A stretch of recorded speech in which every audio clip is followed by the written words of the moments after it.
Everyone, आज के इस सेशन में हम सॉल्व करने वाले हैं क्लास 10 साइंस का सैम्पल पेपर। पूरा सैम्पल पेपर नहीं, सैम्पल पेपर का केवल फिजिक्स वाला सेक्शन।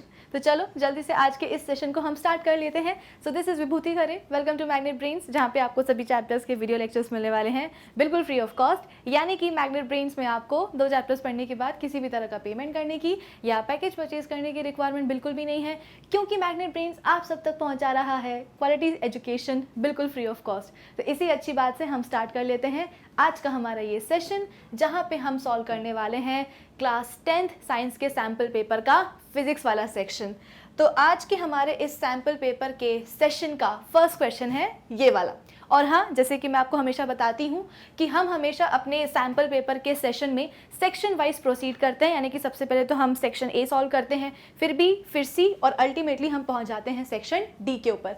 तो इस सेशन में भी हम सबसे पहले सॉल्व करेंगे सैम्पल पेपर का सेक्शन ए। और सेक्शन ए की खास बात क्या होती है? सेक्शन ए की खास बात ये होती है कि इस सेक्शन में आने वाले सभी क्वेश्चंस कितने मार्क्स कैरी करते हैं? 1 मार्क कैरी करते हैं। ठीक है, तो ये वाला जो क्वेश्चन है ये भी आपके लिए कितने मार्क्स का है? 1 मार्क का है। तो क्वेश्चन बोल क्या रहा है कि define the SI unit of power of a lens, यानी कि आपके पास एक लेंस है और उस लेंस की कोई पावर है और उस पावर की एसआई यूनिट क्या होती है। तो आपको पता होना चाहिए कि पावर की, लेंस के पावर की जो एसआई यूनिट है वो होती है डायोप्टर, है ना। क्या होती है? डायोप्टर होती है। और उसको हम डिनोट कैसे करते हैं, रिप्रेजेंट कैसे करते हैं? तो कैपिटल डी के साथ डिनोट या रिप्रेजेंट करते हैं। ठीक है, सपोज आपके पास क्या है, एक लेंस है, ठीक है, और उसकी पावर आपको क्या दी गई है? सपोज 1 डायोप्टर दी गई है। हमें ये तो क्लियर हो गया है ना कि जो हमारे पास लेंस है उसकी पावर की ऐसा यूनिट क्या होती है? डायोप्टर होती है। अब सपोज हमारे पास एक लेंस है और जिसकी पावर आपको बताई जा रही है कितनी है? 1 डायोप्टर है। तो आप इस 1 डायोप्टर पावर को डिफाइन कैसे करोगे? कैसे आप एक्सप्लेन करोगे कि 1 डायोप्टर पावर क्या होती है किसी भी लेंस की? तो आप ऐसा बोल सकते हो कि 1 डायोप्टर एक ऐसे लेंस की पावर है जिसकी फोकल लेंथ कितनी है? 1 मीटर है। क्या बोला मैंने? कि 1 डायोप्टर पावर एक ऐसे लेंस की है जिसकी खुद की फोकल लेंथ कितनी है? 1 डायोप्टर है। अब सवाल ये है कि मैंने क्यों लेंस की पावर को लेंस की फोकल लेंथ से रिलेट किया है? क्योंकि हमको पता है कि हमारे लेंस की जो पावर होती है, हमारे लेंस की जो पावर है वो क्या है? रेसिप्रोकल होता है लेंस की फोकल लेंथ का। क्या बोला मैंने? कि हमारे लेंस की जो पावर है वो रेसिप्रोकल होता है हमारे लेंस की फोकल लेंथ का। तो अगर आपके पास एक लेंस ऐसा है जिसकी फोकल लेंथ कितनी है? 1 मीटर है ना, जिसकी फोकल लेंथ कितनी है? 1 मीटर है, तो ऐसे लेंस की पावर कितनी हो जाएगी? 1 डायोप्टर हो जाएगी। तो इस एक क्वेश्चन में मैंने सबसे पहले आपको ये बताया कि लेंस के पावर की एसआई यूनिट क्या होती है, जिसको हम डायोप्टर कहते हैं, और 1 डायोप्टर को आप कैसे डिफाइन कर सकते हो। तो 1 डायोप्टर एक ऐसे लेंस की पावर है जिसकी फोकल लेंथ कितनी है? 1 मीटर है। क्यों मैंने पावर को फोकल लेंथ के साथ रिलेट किया? क्योंकि हमको पता है कि लेंस की जो पावर होती है वो उसकी फोकल लेंथ का रेसिप्रोकल होती है। ठीक है, तो हमेशा ध्यान रखना, पावर का जो ये वाला फॉर्मूला होता है ना, उसमें आप फोकल लेंथ को हमेशा मीटर्स में ही लोगे। ठीक है, चलो, तो ये वाला सवाल था 1 मार्क का। ठीक है, इसी क्वेश्चन का एक और आपको ऑप्शन दिया गया है। ऑप्शन में क्या बोला जा रहा है कि a student uses a lens of focal length -20 centimetre. ठीक है, एक बच्चे ने क्या किया है?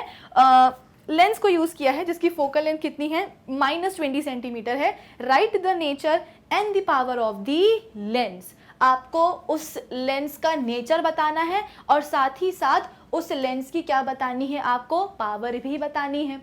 अब कैसे एक्सप्लेन कर सकते हैं हम, कैसे इस क्वेश्चन को सॉल्व कर सकते हैं? तो यहाँ पे जो मैंने आपको अभी अभी रिलेशन बताया है ना, लेंस की पावर और उसकी फोकल लेंथ के बीच का, इसी रिलेशन को आप यूज करोगे कहाँ? इस अपने नेक्स्ट वाले क्वेश्चन में। ठीक है, क्या पूछा गया है? लेंस की पावर पूछी गई है। तो हमको जब पता है कि पावर भैया क्या होता है? फोकल लेंथ का रेसिप्रोकल होता है, और अगर आपको फोकल लेंथ दिया गया है तो आप आसानी से किसी भी लेंस की पावर निकाल सकते हो। कैसे?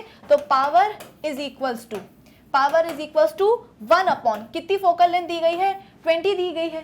लेकिन यहाँ पे एक गड़बड़ है। गड़बड़ क्या है कि यहाँ पे जो हमारी फोकल लेंथ है ना वो सेंटीमीटर में दी गई है। मैंने आपको क्या समझाया था अभी अभी कि इस वाले फॉर्मूले में आप हमेशा फोकल लेंथ किस में लेते हो, मीटर्स में लेते हो, लेकिन सवाल में आपको सेंटीमीटर में फोकल लेंथ दी गई है। दी तो गई है फोकल लेंथ लेकिन सेंटीमीटर में दी गई है। कोई बात नहीं, कन्वर्जन ही तो लग रहा है ना यहाँ पे छोटा सा, तो हम फटाफट से क्या कर लेते हैं, एक छोटा सा कन्वर्जन कर लेते हैं। कैसे होगा कन्वर्जन, तो हमें पता है कि 100 सेंटीमीटर बराबर होता है किसके, 1 मीटर के। कन्वर्जन सिखा रही हूं मैं आपको यहाँ पे। 100 सेंटीमीटर बराबर होता है यहाँ पे 1 मीटर के। तो 1 सेंटीमीटर कितने के बराबर हो जाएगा, 1 सेंटीमीटर हो जाएगा 1/100 मीटर के बराबर। और अगर आपके पास 20 सेंटीमीटर है तो 20 सेंटीमीटर बराबर कितना मीटर होगा, तो 20/100 कर देना। कितना आ जाएगा, ऊपर वाला 0 से नीचे वाला 0 चला जाएगा, बचेगा कितना, 0.2 मीटर्स। तो आप 20 सेंटीमीटर को 0.2 मीटर्स भी लिख सकते हो। तो जब आपने कन्वर्जन कर लिया है ना, तो इस 20 को यहाँ से हटाओ और यहाँ पे क्या लिख दो, 0.2 लिख दो। लेकिन यहाँ पे जो आपको फोकल लेंथ दी गई है वो कैसी दी गई है, माइनस में दी गई है। साइन को कभी भी भूलना नहीं होता है। जब कुछ साइन नहीं लगा हो तो समझ लो वहां पे क्या है, पॉजिटिव है। लेकिन अगर वहां पे नेगेटिव साइन है, इसका मतलब क्या कि वो चीज नेगेटिव है ना। तो यहाँ पे आपको साइन नहीं भूलना है। तो यहाँ पे मैं 0.2 कन्वर्जन तो मैंने कर लिया है, फोकल लेंथ को मैं 0.2 मीटर्स तो लिखूंगी, लेकिन साथ ही साथ मैं आप बोल सकते हो कि नेगेटिव साइन को भी इंक्लूड करूंगी। अब कैसे सॉल्व करेंगे भाई, नीचे वाला डेसिमल हटा दो, ऊपर लग जाएगा क्या, एक 0। 2 5 कितना होता है, 10 होता है ना।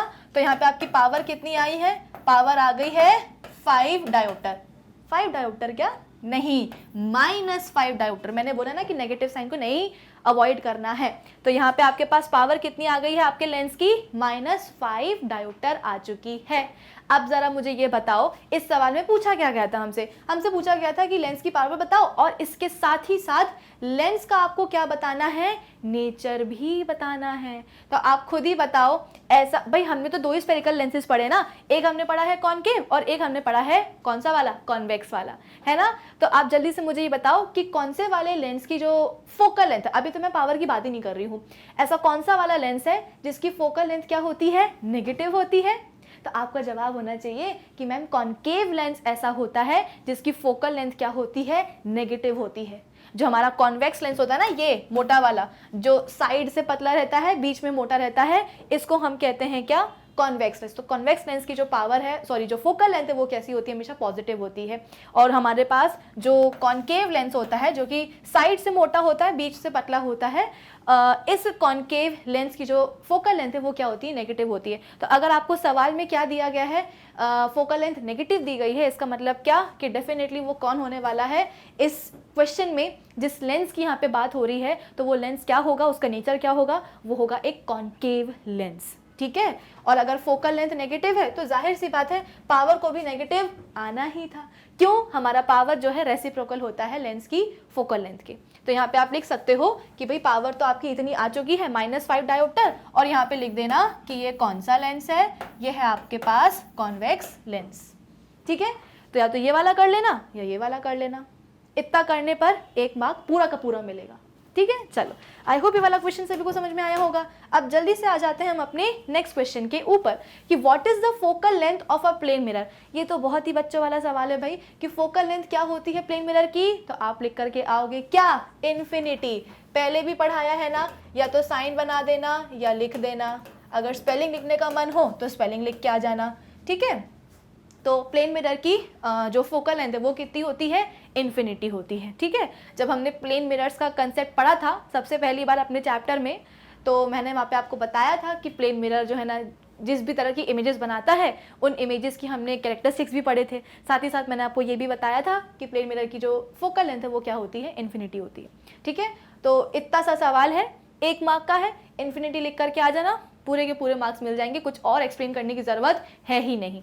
चलो, इसी के ऑप्शन में आपसे नेक्स्ट सवाल क्या पूछा गया है कि why do stars appear to twinkle. तारे हमें चमकते हुए यानी कि ट्विंकल करते हुए दिखाई क्यों देते हैं। अब ये एक ऐसा सवाल है जिसका मैंने आपको कई बार एक्सप्लेन किया है, कई बार हमने इस तरह के क्वेश्चंस को जो है ना अटेम्प्ट किया है, डील किया है। क्या एग्जैक्टली होता है तारों के चमकने का, क्यों हमें स्टार्स जो है ना ट्विंकल करते हुए दिखाई देते हैं। एक्चुअली कई बार हमको अपने दिमाग में ऐसा लगता है कि स्टार के ऊपर जो है ना मतलब स्टार क्या कर रहे हैं, ट्विंकल कर रहे हैं, तो डेफिनेटली जो है ना स्टार के ऊपर कोई बैठा है और वो क्या कर रहा है, एक टॉर्च जला करके बैठा है और वो उस टॉर्च को कभी बंद करता है, कभी खोलता है, कभी ऑन करता है, कभी ऑफ करता है, कभी ऑन करता है, कभी ऑफ करता है। तो इस वजह से क्या होता है ना कि हमें स्टार्स ट्विंकल करते हुए नजर आते हैं, जबकि ऐसा नहीं है। स्टार से जो रोशनी आती है जिसको हम स्टार लाइट कहते हैं, तो स्टार की जो स्टार लाइट है ना वो तो हमेशा ही हम तक आती है, हमेशा ही हमारी आंखों तक आती है, और वो भी सेम क्वांटिटी की आती है। ठीक है, ऐसा नहीं है कि स्टार के ऊपर कोई टॉर्च लेकर के बैठा है और वो टाइम से टाइम क्या कर रहा है, कभी ऑन कर रहा है, कभी ऑफ कर रहा है। नहीं, ऐसा नहीं होता है। कंटिन्यूसली स्टार की जो स्टारलाइट है वो इक्वल अमाउंट में स्टार से निकलती है। फर्क कहाँ आता है? फर्क आता है कि हमारी आंखों तक कितनी एग्जैक्टली स्टार लाइट पहुंच रही है। स्टार हमेशा कॉन्स्टेंटली इक्वल अमाउंट में अपनी स्टार लाइट अर्थ के एटमॉस्फेयर या अर्थ के क्रस्ट तक जो है ना भेजता है, लेकिन फर्क कहाँ आता है? फर्क आता है कि कितनी एग्जैक्टली स्टार लाइट हमारी आंखों तक पहुंच रही है उसमें। सपोज मैंने आपको पहले भी बताया है कि आपके पास यहाँ पे क्या है, एक स्टार है। ठीक है, आपके पास क्या है, यहाँ पे एक स्टार है, और हम कहाँ खड़े हैं? हम खड़े हैं यहाँ कहीं। ये है क्या, हमारी अर्थ की क्रस्ट, और यहाँ खड़े हैं हम। ठीक है, अब हुआ क्या कि क्योंकि स्टार हमारी अर्थ से जो है ना काफ़ी दूर होते हैं, तो डेफिनेटली ये लाइट का सोर्स तो है, लेकिन हम इनको पॉइंट साइज्ड लाइट का सोर्स कहते हैं। क्या समझाया मैंने आपको कि स्टार्स हमारी अर्थ के सरफेस से काफ़ी दूर होता है, तो डेफिनेटली स्टार से भाई रोशनी आ रही है, इसका मतलब क्या कि स्टार क्या है, एक लाइट का सोर्स है, लेकिन वो लाइट का सोर्स कैसा है, एकदम पॉइंट साइज है, यानी कि काफ़ी छोटा होता है। ठीक है, अब सपोज एक सेकेंड में हम तक स्टार से निकलने वाली 4 रेज पहुंच रही हैं। ठीक है, क्या बोला मैंने? ये हमारी अर्थ है, यहाँ पे हम खड़े हुए हैं, ये क्या है, स्टार है। एक सेकंड में क्या हुआ कि स्टार से निकलने वाली जो 4 रेज हैं, चारों की चारों हमारी आंखों तक पहुंच रही हैं। अब जब स्टार से 4 रेज निकल करके आ रही हैं और चारों की चारी हमारी आंखों तक पहुंच रही हैं, उस समय क्या होगा कि हमें जो स्टार है ना वो काफी ब्राइट दिखाई देगा, हमें लगेगा कि स्टार से बहुत तेज रोशनी आ रही है। लेकिन अचानक से हुआ क्या? अचानक से हुआ ये कि जो 4 रेज आ रही थी ना, उनमें से 2 रेज, ठीक है, उनमें से हुआ क्या कि 2 रेज का जो डायरेक्शन है ना वो चेंज हो गया। आ रही थी वो ऐसे, लेकिन क्या हुआ, अचानक से उनने अपना जो पाथ है वो चेंज कर लिया। इनिशियली 4 रेज निकल करके आ रही थी, लेकिन हुआ क्या, अगले ही सेकंड में जिस समय 4 रेज हमारी आंखों तक पहुंच रही थी स्टार लाइट की, तो हमें स्टार बहुत ही ब्राइट दिख रहा था, लेकिन हुआ क्या कि अगले ही सेकंड 4 में से अब केवल 2 ही रेज हमारी आंखों तक पहुंच रही हैं, और जो रिमेनिंग 2 रेज थी ना वो क्या हो गई, अपने पाथ से डेविएट हो गई। डेविएट होने के कारण वो हमारी आंखों तक नहीं पहुंच पाई। तो अब कितनी रेज पहुंच रही हैं? केवल 2 रेज पहुंच रही हैं, और इन 2 रेज के कारण हमें ऐसा लगेगा कि स्टार क्या हो गया है, अगले ही मोमेंट, अगले ही सेकंड डिम हो गया है, जबकि स्टार डिम नहीं हुआ है। स्टार तो पहले भी 4 रेज निकाल रहा था, और अगले सेकेंड या अगले मोमेंट भी वो 4 रेज ही निकाल रहा है। लेकिन फर्क कहाँ आया? फर्क इसमें आया कि कितनी रेज एग्जैक्टली हमारी आंखों तक पहुंच रही हैं। इनिशियली 4 जब पहुंच रही थी तो हमको स्टार ब्राइट लग रहा था, लेकिन अगले मोमेंट जैसे ही 4 में से 2 रेज जो है ना अपने पाथ से डेविएट हो गई, उन्होंने अपना रास्ता बदल लिया, चेंज कर लिया, तो अब केवल 2 ही रेज पहुंच रही हैं। तो 2 रेज पहुंच रही, इसके मतलब क्या कि हमें उस मोमेंट पे स्टार कैसा दिखाई देगा, डिम दिखाई देगा। हो सकता है कि अगले सेकेंड में 4 में से अब की बार जो है ना 3 रेज हमारी आंखों तक पहुंच जाए, तो उस समय हमको स्टार जो है ना फिर से ब्राइट दिखने लगेगा। तो ये जो ब्राइट डिम का जो एक ऑल्टरनेट पैटर्न दिखता है ना हमको, इसी के कारण हमको जो है स्टार्स ट्विंकल करते हुए नजर आते हैं कि कभी ब्राइट दिख रहा है, कभी डिम दिख रहा है, कभी ब्राइट दिख रहा है, कभी डिम दिख रहा है। तो हमको लगता है कि स्टार्स क्या कर रहे हैं, ट्विंकल कर रहे हैं, जबकि ट्विंकल नहीं कर रहे होते हैं। वो तो बेचारे इक्वल अमाउंट में हम तक लाइट फेंक रहे हैं हमेशा, हर एक मूवमेंट पे, लेकिन फर्क आ रहा है कि कितनी एग्जैक्टली लाइट हमारी आंखों तक पहुंच रही है। अब सवाल यह है कि आखिर इन 2 रेस को दिक्कत क्या थी?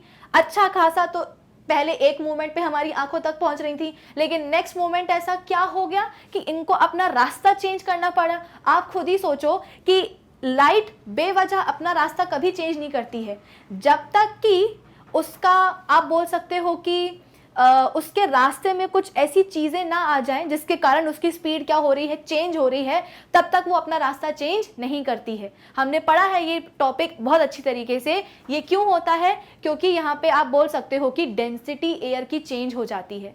भाई हम कहाँ हैं? हम तो अर्थ के क्रस्ट पर हैं। स्टार कहाँ है? स्टार तो हम बोल रहे हैं कि स्पेस में है, ठीक है, लेकिन स्पेस और अर्थ क्रस्ट के बीच में क्या होता है? अर्थ का एटमॉस्फेयर होता है, और अर्थ के एटमॉस्फेयर में काफ़ी सारी लेयर्स होती हैं, और उन सभी लेयर्स की जो डेंसिटी है वो काफ़ी अलग अलग होती है। तो जब स्टार से जो स्टारलाइट निकलती है ना, वो अर्थ के क्रस्ट में इतने आसानी से नहीं पहुंच जाती है। अर्थ के पूरे आप बोल सकते हो कि एटमॉस्फेयर को क्रॉस करके उनको पहुंचना पड़ता है कहाँ? अर्थ के क्रस्ट तक, ठीक है। अर्थ के पूरे एटमॉस्फेयर को, स्टारलाइट को क्रॉस करना पड़ेगा, और तब जाकर के वो हम तक पहुंचेगी।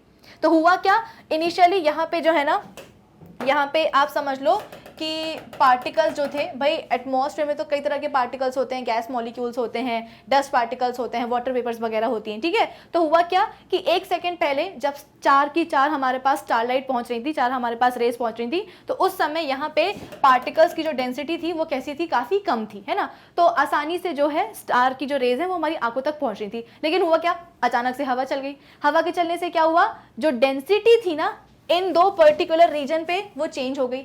इनिशियली यहाँ पे पार्टिकल्स की डेंसिटी कम थी, है ना। तो अब लेकिन क्या हुआ, जैसी हवा चली, अब यहाँ पे हम बोल रहे हैं कि पार्टिकल्स की डेंसिटी काफ़ी बढ़ गई है। अब यहाँ पे बहुत सारे पार्टिकल्स आ गए हैं। तो जब डेंसिटी यहाँ पे इस पर्टिकुलर रीजन में क्या हो गई है, काफ़ी बढ़ गई है, तो अब जो बेचारी स्टार की रे आएगी ना, जैसे ही वो इस हायर आप बोल सकते हो कि डेंस रीजन में आएगी, डेंसर रीजन में आएगी, तो डेंसर रीजन में हमको पता है कि क्या होता है कि लाइट जो है अपने पाथ से डेविएट कर जाती है। वो एक रेयरर से डेंसर मीडियम में आ रही थी, जिसके कारण वो अपने लाइट बेसिकली उसकी स्पीड चेंज हो जाएगी, जिसके कारण वो अपना पाथ चेंज कर लेगी। और अगर उसने पाथ चेंज कर लिया, इसका मतलब क्या, वो हो गई रिफ्लेक्ट। रिफ्रैक्शन के कारण क्या होगा कि वो हमारी आंखों तक नहीं पहुंच पाएगी। तो ये पूरा खेल किसका होता है? एटमॉस्फेरिक रिफ्रैक्शन का होता है, क्योंकि अर्थ के एटमॉस्फेयर में कई सारी लेयर्स होती हैं, उन सभी लेयर्स की डेंसिटी क्या होती है? अलग अलग होती है। और अगर मैं एक लेयर की बात करूं, तो एक लेयर की भी जो डेंसिटी है ना, वो कांस्टेंट नहीं होती है। हर एक पॉइंट पे हम बोलते हैं कि डेंसिटी चेंज होती जाती है। अभी मेरे अराउंड बहुत सारी क्या है, आप बोल सकते हो कि डस्ट पार्टिकल्स हैं, ऑक्सीजन के मॉलिक्यूल से बहुत कुछ है, लेकिन अगले मोमेंट क्या हुआ, हवा चल गई, तो ये वाला जो सेक्शन था वो अब साइड में हो गया। अब जो न्यू सेक्शन आया है मेरे पास, मेरे सामने एयर का, उसमें मैं बोल रही हूँ कि पार्टिकल्स की डेंसिटी क्या है, काफ़ी कम है। तो एक लेयर में भी डेंसिटी जो है ना कांस्टेंट नहीं रहती है। तो ये क्यों होता है? एटमॉस्फेरिक रिफ्रैक्शन के कारण होता है। आई होप इतना सभी को समझ में आया होगा। चलो अब इसके बाद में हम बात करते हैं अपने नेक्स्ट क्वेश्चन की। अब हम आ गए हैं अपने असर्शन रीजन टाइप सवाल के ऊपर कि for questions 2 statements are given, one labelled assertion and the other labelled reason are, select the correct answer to these questions from the codes A, B, C and D as given below. ठीक है, तो code वैसे तो हमको पता है कि assertion reason type question को हम सॉल्व कैसे करते हैं, लेकिन हाँ हमेशा ध्यान रखना कि एक बार जो है ना आप कोड फिर से पढ़ लेना। वैसे तो कोड यूजुअली चेंज नहीं किए जाते हैं, लेकिन कभी अगर कर दिए तो यू नेवर नो कि कब कोड चेंज हो जाए। ठीक है, तो कोड हमेशा एक बार पढ़ लेना। कोड ए क्या बोल रहा है कि असर्शन रीजन दोनों ही सही है और रीजन जो है वो करेक्ट एक्सप्लेनेशन है आपके असर्शन का। बी कोड बोल रहा है कि असर्शन रीजन दोनों ही क्या है, सही है, लेकिन रीजन सही एक्सप्लेनेशन नहीं है असर्शन का। कोड सी बोल रहा है कि असर्शन ट्रू है लेकिन रीजन कैसा है, फॉल्स है। कोड डी बोल रहा है कि असर्शन कैसा है, फॉल्स है, लेकिन रीजन क्या है, ट्रू है। ठीक है, इतना समझ में आया। तो अभी तक जो हमने अपने प्रीवियस सेशंस में कोड्स देखे थे असर्शन रीजन टाइप सवालों में, वही कोड है, चेंज नहीं हुए, अच्छी बात है। तो क्या है अपने पास सवाल कि concave mirrors are used as reflectors in torches, vehicles, headlights and in search light. Basically बोला जा रहा है कि कॉन्केव मिरर्स को एज अ रिफ्लेक्टर यूज किया जाता है, कहाँ, गाड़ियों के हेडलाइट में, टॉर्च में और सर्च लाइट वगैरह में। क्या ये असर्शन सही है? बिल्कुल सही है। मैंने आपको पहले भी समझाया है कि किस तरीके से कॉन्केव मिरर्स का रिफ्लेक्टर्स की तरह यूज किया जाता है। चलो ठीक है, असर्शन तो ट्रू है ना। अब हम देखते हैं कि क्या जो रीजन है वो ट्रू है, और अगर ट्रू है तो क्या वो हमारे असर्शन का ही सही एक्सप्लेनेशन है। रीजन क्या बोल रहा है कि when an object is placed beyond the centre of curvature of a concave mirror the image formed is real and inverted. अगर आपने कॉन्केव मिरर के सामने, कहाँ गया हमारा कॉन्केव मिरर, चलो हम बना ही लेते हैं। हमारे पास क्या है, ये एक कॉन्केव मिरर है, ठीक है, और ये क्या हो गई, इसकी प्रिंसिपल एक्सिस हो गई, ये हो गया इसका पोल, तो इसका ये हो गया फोकस और ये हो गया सेंटर ऑफ कर्वेचर, ठीक है। तो अगर हमने अपने ऑब्जेक्ट को सेंटर ऑफ कर्वेचर के बियॉन्ड रखा है यानी कि पीछे रखा है, तो इमेज जो बनेगी वो रियल बनेगी और इन्वर्टेड बनेगी। बिल्कुल सही बात है भाई, हमारा जो कॉनकेव मिरर होता है ना, वो तो मोस्ट ऑफ द टाइम्स कैसी इमेज का फॉर्मेशन करता है, रियल और इन्वर्टेड इमेज का ही फॉर्मेशन करता है। बस एक केस ऐसा होता है जहाँ पे हमारा जो कॉनकेव मिरर है वो क्या बना देता है, एक वर्चुअल और इरेक्ट इमेज बना देता है, यानी कि मिरर के पीछे यानी कि उसके पीठ पीछे जो है इमेज बनती है। कब? जब आप अपने ऑब्जेक्ट को कॉनकेव मिरर के फोकस और उसके पोल के बीच में रखते हो,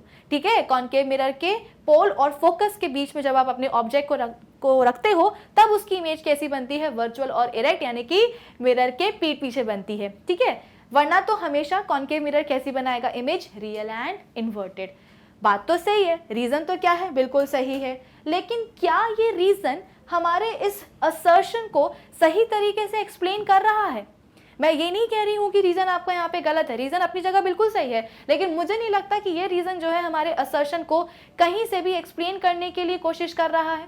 भाई असर्शन क्या बोल रहा था कि टॉर्च में, सर्च लाइट में और गाड़ियों की हेडलाइट में कॉनकेव मिरर्स को एज अ रिफ्लेक्टर यूज़ किया जाता है। तो रीज़न को ये बताना चाहिए था कि आखिर कॉनकेव मिरर को हम रिफ्लेक्टर्स की तरह यूज़ क्यों करते हैं, लेकिन रीज़न तो किसी अलग ही टेंजेंट पे जा रहा है। रीजन सही है अपने आप में, लेकिन वो असर्शन को एक्सप्लेन नहीं कर पा रहा है। तो यहाँ पे हम कौन सा कोड यूज कर सकते हैं? हमने अभी तक जो भी कोड्स पढ़े हैं मेरे हिसाब से, तो यहाँ पे जो बी कोड है ना, इस सवाल के लिए बी कोड यहाँ पे एप्लीकेबल है। क्यों? क्योंकि बी कोड हमसे ये कहता है कि असर्शन रीजन दोनों ही ट्रू है, लेकिन जो हमारा रीजन है ना वो सही एक्सप्लेनेशन नहीं है हमारे असर्शन का। तो यहाँ पे डेफिनेटली कौन सा कोड यूज होगा? यहाँ पे कोड यूज होने वाला है बी वाला, ठीक है। माना कि आपको यहाँ पे समझ में आ रहा है कि रीजन जो है ना सही एक्सप्लेनेशन नहीं है, और उस हिसाब से आपने बी को टिक कर दिया कि बी ऑप्शन सही होगा। लेकिन आपको इस असर्शन का सही एक्सप्लेनेशन भी पता होना चाहिए। ये नहीं है तो फिर है क्या? बस इतना सा रीजन है कॉनकेव मिरर्स को एज अ रिफ्लेक्टर यूज करने का कि बेसिकली हमारे जो कॉनकेव मिरर जो होता है हमारा, ठीक है, उसकी खास बात ये होती है कि जब आप एक बल्ब को, ठीक है, जब आप एक बल्ब हम बना ही लेते हैं, कहाँ गया ये रहा, इससे बनाते हैं, ठीक है। हमारे पास क्या है, एक बल्ब है। जब हम इस बल्ब को कहाँ रखते हैं, कॉनकेव मिरर के फोकस पे रखते हैं, तो क्या होता है? क्या हमने रूल्स पढ़े हैं? बिल्कुल पढ़े हैं।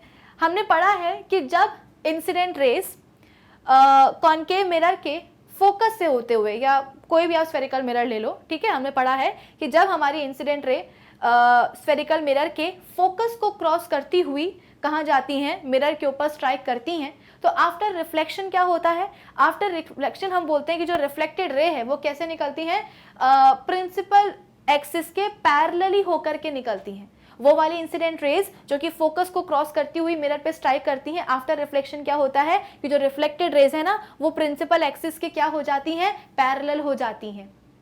पढ़ा है कि नहीं पढ़ा है? तो होगा क्या कि जब हम सर्च लाइट, टॉर्च या गाड़ियों के हेडलाइट में कॉनकेव मिरर को एज अ रिफ्लेक्टर यूज करते हैं, तो इस आप बोल सकते हो कि कॉनकेव रिफ्लेक्टर के फोकस में, कॉनकेव रिफ्लेक्टर के फोकस में हम क्या करते हैं, बल्ब रखते हैं। कहाँ रखा है बल्ब? हमने फोकस पे रखा है। तो ऑब्वियस सी बात है जो इंसिडेंट रे होगी वो कहाँ से आएगी, फोकस को क्रॉस करती हुई आएगी। क्यों? क्योंकि हमने बल्ब को ही कहाँ रखा है, फोकस पे रखा है। तो जो भी बल्ब से निकलने वाली रेज होंगी, इंसिडेंट रेज होंगी, वो कहाँ से आएंगी, फोकस से आएंगी। तो ऑब्वियस सी बात है फोकस से अगर आ रही हैं तो आफ्टर रिफ्लेक्शन क्या होगा, आफ्टर रिफ्लेक्शन हम बोलते हैं कि ये सभी के सभी रिफ्लेक्ट तो होंगी, लेकिन कैसे जाएंगी, प्रिंसिपल एक्सिस के पैरेलली होते हुए जाएंगी, है ना। और इस हिसाब से हमको क्या मिलेगा, लाइट की एक पैरेलल बीम मिलेगी। भाई सीधी सी बात है, यहाँ पे हम जो गाड़ियों में हेडलाइट यूज कर रहे हैं, जो टॉर्च वगैरह यूज कर रहे हैं, तो टॉर्च हो या हेडलाइट हो, इनमें से जो भी रोशनी निकलती है वो रोशनी निकलती कैसे है, एक पैरेलल बीम में निकलती है। ऑब्वियस सी बात है। देखो अगर आप अपने रूम में एक बल्ब को ऑन करते हो तो बल्ब क्या करेगा, या ट्यूबलाइट क्या करेगी, पूरे रूम को जो है ना रोशन कर देगी। लेकिन अगर आप एक अंधेरे कमरे में टॉर्च लेकर के जाते हो तो टॉर्च से क्या निकलती है, केवल एक पैरेलल बीम ऑफ लाइट निकलती है। और उस पैरेलल बीम ऑफ लाइट से क्या होता है ना कि एक पर्टिकुलर एरिया पे ही रोशनी आती है, पूरा का पूरा रूम आपका जो है ना ब्राइट नहीं हो जाता है, पूरे के पूरे रूम में जो है ना लाइट नहीं फैल जाती है, सिर्फ एक पर्टिकुलर रीजन में ही जो है ना आपको रोशनी जाते हुए दिखाई देगी। क्यों? क्योंकि टॉर्च से एक पैरेलल बीम ऑफ लाइट निकलती है। सिमिलरली अगर आप कहीं रात में ट्रैवल कर रहे हो, भाई दिन के टाइम पे तो हम वैसे भी गाड़ियों की जो हेडलाइट होती है उसका हम यूज करते नहीं है, रात के टाइम पे अगर आप ट्रैवल कर रहे हो, ठीक है, तो रात में आपको करना क्या है, भाई अंधेरा है ना, रोड पे भी अगर आपको कुछ नहीं दिख रहा है तो आप क्या करोगे, हेडलाइट ऑन करोगे। हेडलाइट को ऑन करने से होता क्या है कि आपको एक पर्टिकुलर जो सेक्शन है ना रोड का, जो कि आपकी गाड़ी के सामने है, वो आपको दिखाई देने लगता है। भाई अगर आप अपने गाड़ी की हेडलाइट ऑन कर रहे हो तो आपका इंटेंशन ये थोड़ी है ना कि पूरे के पूरे जो है ना आसमान में जो है ना ब्राइटनेस आ जाए, पूरा का पूरा जो ना आसमान में रोशनी छा जाए, ऐसा थोड़ी ना होता है। अगर हम अपनी गाड़ी की हेडलाइट ऑन कर रहे हैं, इसका मतलब क्या कि हम ये चाह रहे हैं कि हमारी गाड़ी के सामने एग्जैक्टली जो रोड का सेक्शन है, सिर्फ उस रोड के सेक्शन में क्या हो, लाइट हो, ताकि हमें रोड पे जो भी चीजें हैं, सामने जो भी चीजें हैं वो हमें दिखाई दे, गड्ढा है, पेड़ है, क्या है, वो सब चीजें हमें दिखाई दे। ठीक है, तो टॉर्च लाइट हो या सर्च लाइट हो या हेडलाइट हो, वहां पे हमें ना लाइट की एक पैरेलल बीम चाहिए होती है, क्योंकि हम नहीं चाहते हैं कि पूरा जो है ना आसमान से लेकर के धरती तक सब जगमगा जाए, सब जगह ब्राइटनेस हो, बिल्कुल भी नहीं। हमको एक रिस्ट्रिक्टेड रीजन में, एक रिस्ट्रिक्टेड आप बोल सकते हो कि सेक्शन में या पोर्शन में लाइट चाहिए होती है। और अगर आपको एक रिस्ट्रिक्टेड पोर्शन में लाइट चाहिए है तो इसके लिए आपको जो है ना एक पैरेलल लाइट की बीम चाहिए होती है। और ये पैरेलल लाइट की बीम कैसे मिलती है? जब आप इन सर्च लाइट या हेडलाइट्स वगैरह में कॉनकेव मिरर को रिफ्लेक्टर यूज करो, उसके फोकस पे आप बल्ब रखो, बल्ब से जो इंसिडेंट रेज निकलेंगी, लाइट निकलेगी, वो कैसी होगी, फोकस को से निकलती हुई कहां जाएंगी, मिरर के पास जाएंगी, एंड आफ्टर रिफ्लेक्शन सभी के सभी क्या होगा, प्रिंसिपल एक्सिस के पैरेलल हो जाएंगी। और इसके कारण आपको यहाँ पे एक पैरेलल बीम ऑफ लाइट दिखाई देगी। क्लियर है इतनी बात? तो माना कि रीजन इसका सही एक्सप्लेनेशन नहीं है, लेकिन सही एक्सप्लेनेशन क्या है आपके असर्शन का कि कॉनकेव मिरर के फोकस पे जब हम बल्ब रखते हैं, ठीक है, तो इंसिडेंट रेज क्या होती हैं, फोकस को क्रॉस करती हुई जो कॉनकेव मिरर है उन पे स्ट्राइक करती हैं, एंड आफ्टर रिफ्लेक्शन वो पैरेलल हो जाती हैं प्रिंसिपल एक्सिस के, जिसके कारण हमें इन सभी से एक पैरेलल बीम ऑफ लाइट निकलती है। ठीक है, चलो, तो असर्शन रीजन टाइप सवाल भी हो गया है हमारे पास। ये भी कितने मार्क का था? 1 मार्क का था। अब हमारे पास आ गया है केस बेस्ड क्वेश्चंस। ठीक है, केस क्या बोला जा रहा है हमसे कि read the following and answer any 4 questions. ठीक है, हर एक सवाल कितने मार्क का होगा? इसमें से आपको केवल 4 सवाल ही करने हैं सॉल्व, और हर एक सवाल होगा 1 मार्क का। तो वो क्या है अपने पास, केस क्या है वो हम एक बार रीड कर लेते हैं। A spherical mirror is a mirror which has the shape of a piece cut out of a spherical surface. There are 2 types of spherical mirrors, concave and convex. ये कोई नई चीज नहीं है, हमको पता है ना। The most commonly occurring examples of concave mirrors are shaving mirrors and makeup mirrors. Usually हम कॉनकेव मिरर्स को कहाँ यूज करते हैं? मोस्ट कॉमन एग्जांपल्स क्या हैं कॉनकेव मिरर के? Shaving mirrors and makeup mirrors. क्यों? क्योंकि शेविंग एंड कॉनकेव मिरर में वैसे देखा जाए तो हमारे पास जो कॉनकेव मिरर्स होते हैं वो हमेशा कैसी इमेज बनाते हैं? रियल और इन्वर्टेड इमेज बनाते हैं, है ना। लेकिन फिर भी शेविंग मिरर्स में या मेकअप मिरर्स में हम हमेशा कॉनकेव मिरर क्यों यूज करते हैं? क्योंकि हमको पता है कि एक केस ऐसा होता है जहाँ पे जो है ना कॉनकेव मिरर्स कैसी इमेज बनाता है? वर्चुअल और इरेक्ट इमेज बनाता है। वो कौन सा केस है? जब आप ऑब्जेक्ट को मिरर के पोल और फोकस के बीच में रखते हो तो ऑब्वियस सी बात है, अगर आप शेविंग मिरर यूज कर रहे हो, अगर आप मेकअप मिरर यूज कर रहे हो तो उस समय होता क्या है कि आपका जो फेस है ना वो मिरर के बहुत पास में होता है। और अगर पास में हो रहा है इसका मतलब क्या कि आपकी जो इमेज बनेगी मिरर में, कॉनकेव मिरर में, वो कैसी होगी? सही होगी, सीधी होगी, है ना, उल्टी नहीं रहेगी, अपसाइड डाउन नहीं रहेगी। तो ये चीज यहाँ पे एक्सप्लेन करी गई है, अच्छी बात है। As is well known, these type of mirrors magnify objects placed close to them, है ना। वर्चुअल और इरेक्ट इमेज तो बनाएंगे ही, साथ ही साथ क्या होता है कि enlarged इमेज भी बनती है, मैग्निफाइड इमेज भी बनती है। It has been observed that as rays from a distant object से जो रेज निकल करके आती हैं, deport further from the principal axis of a concave mirror, they are brought to a focus ever closer to the mirror as shown in the figure below. Basically होता क्या है कि अगर ऑब्जेक्ट आपको कहाँ रखा गया है? मिरर से काफ़ी दूर रखा गया है, तो उससे निकलने वाली जो रेज होंगी वो प्रिंसिपल एक्सिस के पैरेलल होंगी। एंड आफ्टर रिफ्लेक्शन हम सभी को पता है कि सभी की सभी ये जो रेज होती हैं वो एक पर्टिकुलर पॉइंट पे आकर के जो है ना कन्वर्ज हो जाती हैं, और उसको हम क्या कहते हैं, फोकस कहते हैं। ठीक है ना, तो यहाँ पे वही चीज़ एक्सप्लेन करी जा रही है कि it has been observed that as rays from a distant object deport further from the principal axis of a concave mirror, they are brought to a focus ever closer to the mirror।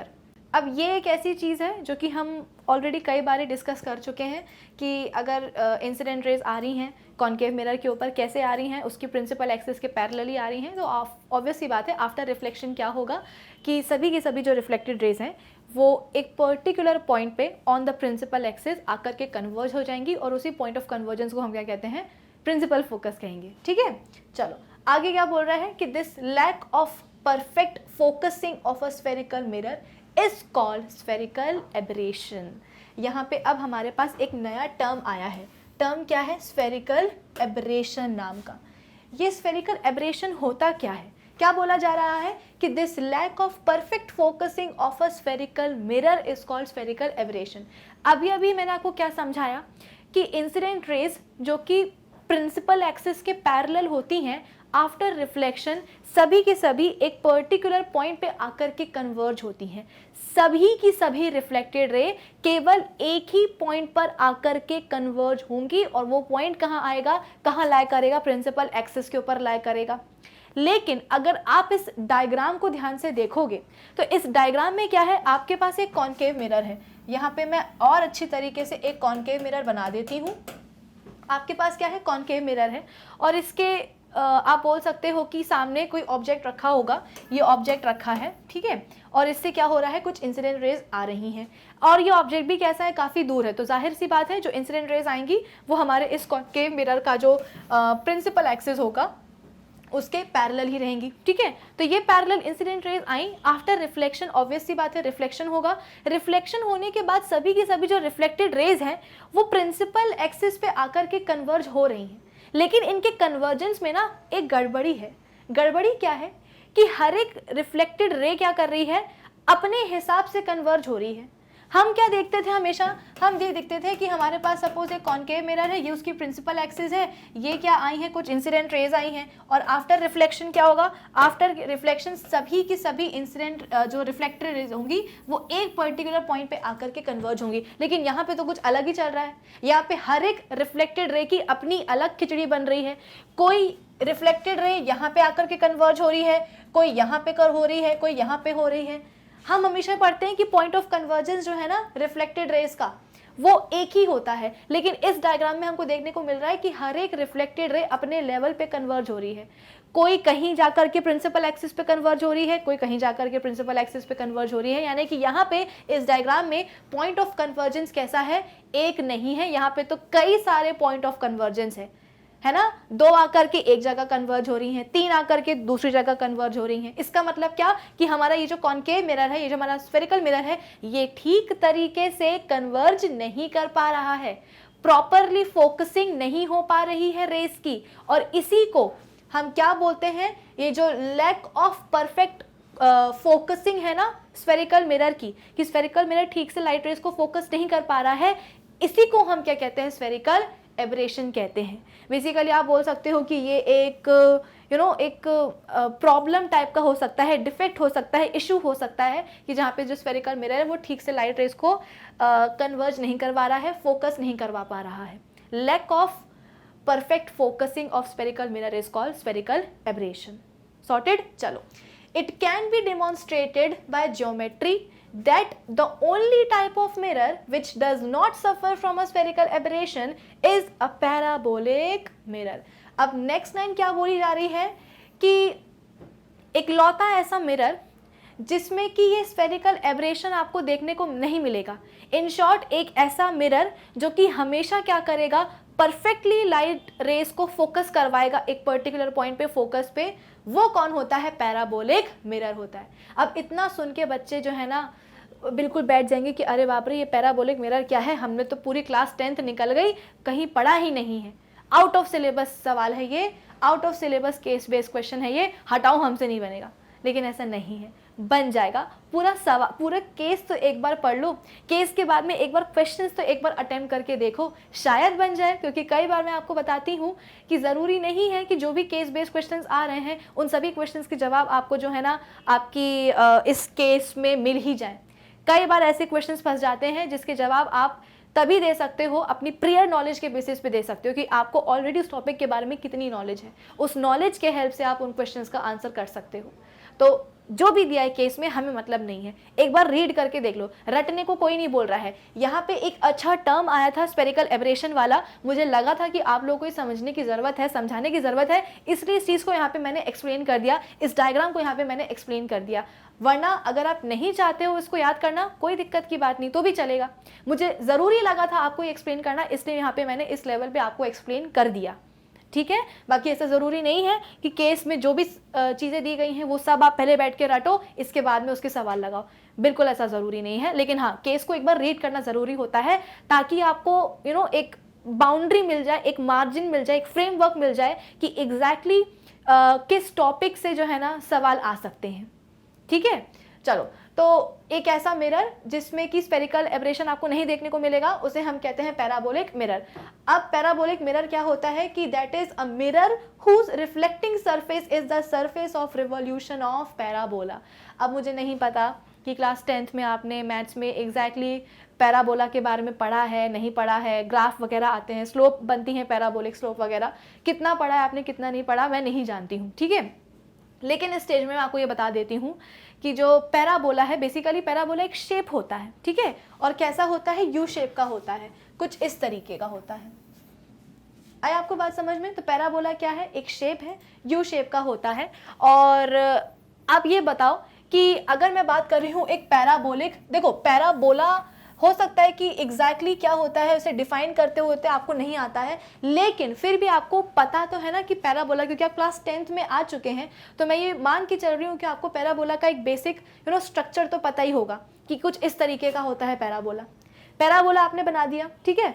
अब concave mirror भी आप बना दो, ठीक है। Concave mirror आपके सामने यहाँ पे बना हुआ है। यहाँ पे बात हो रही है किसकी, पैराबोलिक मिरर की। तो पैराबोलिक मिरर मतलब क्या, इधर पे आप क्या कर दोगे, पॉलिश कर दोगे। तो ये अभी तक एक पैराबोला शेप था, लेकिन इस पे पॉलिशिंग करने के बाद क्या बन गया, ये एक पैराबोलिक मिरर बन गया। तो ज़रा ये बताओ कि ये पैराबोलिक मिरर और ये कॉनकेव मिरर एक जैसे नहीं लग रहे हैं?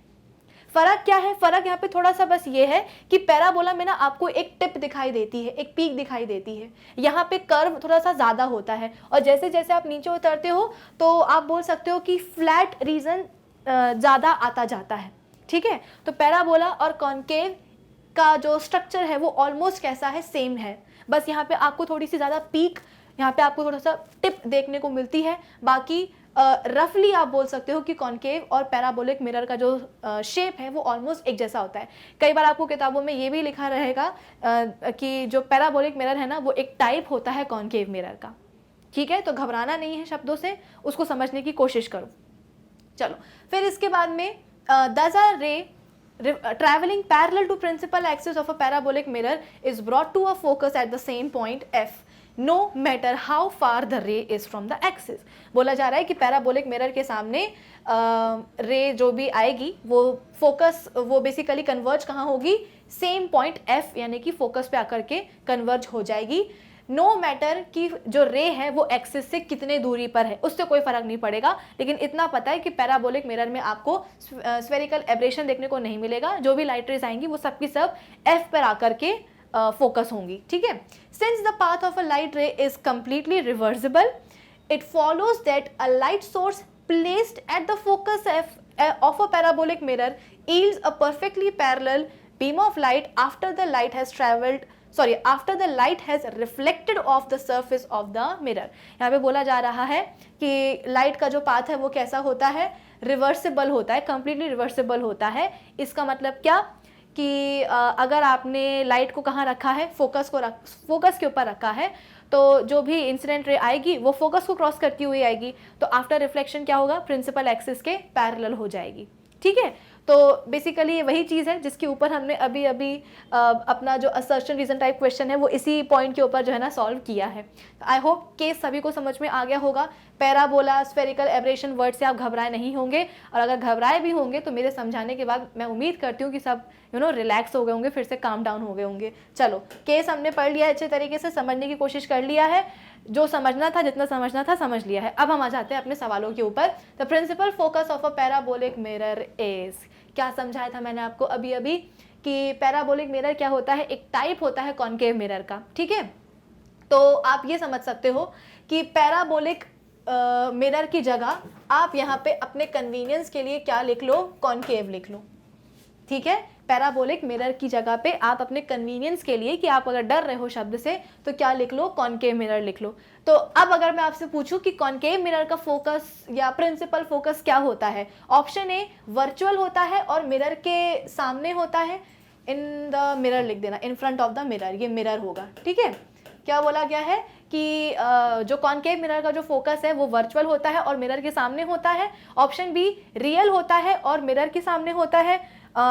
ऑप्शन सी वर्चुअल होता है और मिरर के पीछे होता है, या ऑप्शन डी रियल होता है और बिहाइंड द मिरर होता है। तो भाई हम सबको पता है कि हमारा जो फोकस है, प्रिंसिपल फोकस है, वो एक मिरर का जो है, स्फेरिकल मिरर का कंपोनेंट नहीं होता। फोकस को हमेशा हमको क्या करना पड़ता है, ऑब्टेन करना पड़ता है। कैसे ऑब्टेन करना पड़ता है भाई, हमारा जो कॉनकेव मिरर है वो क्या है, एक कन्वर्जिंग टाइप का मिरर होता है। जो भी लाइट रेज प्रिंसिपल एक्सिस के पैरेलली आती हैं, आफ्टर रिफ्लेक्शन क्या होता है, सभी के सभी एक पॉइंट पे आकर के कन्वर्ज हो जाती हैं, ठीक है। सभी के सभी एक पॉइंट पे आकर के कन्वर्ज हो जाती हैं, और इस पॉइंट ऑफ कन्वर्जेंस को ही हम क्या कहते हैं, फोकस कहते हैं। तो जरा इस फोकस को आप ध्यान से देखो, ये फोकस बन कहाँ रहा है, कॉनकेव मिरर की बात हो रही है ना भाई। पैराबोलिक मिरर मतलब क्या, कॉनकेव मिरर। तो ये आप बोल सकते हो कि जो इस पैराबोलिक मिरर या कॉनकेव मिरर का जो फोकस है वो एग्जैक्टली बन कहाँ रहा है, मिरर के सामने बन रहा है। भाई मिरर आप बोल सकते हो कि इसके पास दो फेस हैं, एक तो रिफ्लेक्टिंग फेस है जहाँ पे लाइट रेस का क्या हो रहा है, रिफ्लेक्शन हो रहा है, और तो जो दूसरा फेस है इसका वो कैसा है, वो तो पॉलिश्ड है ना। अगर आप इधर पे मिरर का जो पॉलिश्ड सरफेस है, जो फेस है, उसके सामने अगर कोई ऑब्जेक्ट को रख भी देते हो तो भी कुछ होने वाला थोड़ी है, क्योंकि वहां पे तो पॉलिशिंग है ना, वहां पे थोड़ी ना कोई रिफ्लेक्शन होगा। जो अनपॉलिश्ड सरफेस होगा मिरर का, वहीं तो रिफ्लेक्शन होगा, ठीक है। तो जो कॉनकेव मिरर का जो फोकस है वो बन कर रहा है, मिरर के सामने बन रहा है। मिरर के सामने मतलब क्या, उसके रिफ्लेक्टिंग सरफेस के सामने बन रहा है, और अगर सामने बन रहा है मतलब वो क्या होगा, रियल होगा। तो इस सवाल का सही जवाब क्या होना चाहिए, ऑप्शन बी, कि प्रिंसिपल फोकस जो होता है पैराबोलिक या कॉनकेव मिरर का वो कैसा होता है, रियल होता है और मिरर के सामने बनता है, ठीक है। चलो, अब इसके बाद में नेक्स्ट क्वेश्चन क्या है हमारे पास, कि after reflection from a concave mirror, rays of light parallel to the principal axis converge to a point which is called. बार बार यहाँ पे बताया जा रहा है कि रिफ्लेक्शन के बाद में, कॉनकेव मिरर में जब रिफ्लेक्शन होगा तो सभी के सभी जो लाइट रेज होंगी, जो कि इनिशियली कैसे थी, प्रिंसिपल एक्सिस के पैरेलली थी, आफ्टर रिफ्लेक्शन क्या होंगी, प्रिंसिपल एक्सिस के एक पर्टिकुलर पॉइंट पे आकर के कन्वर्ज हो जाएंगी, और उस पॉइंट ऑफ कन्वर्जेंस को हम क्या कहते हैं, ऑप्शन ए प्रिंसिपल फोकस कहते हैं, ठीक है।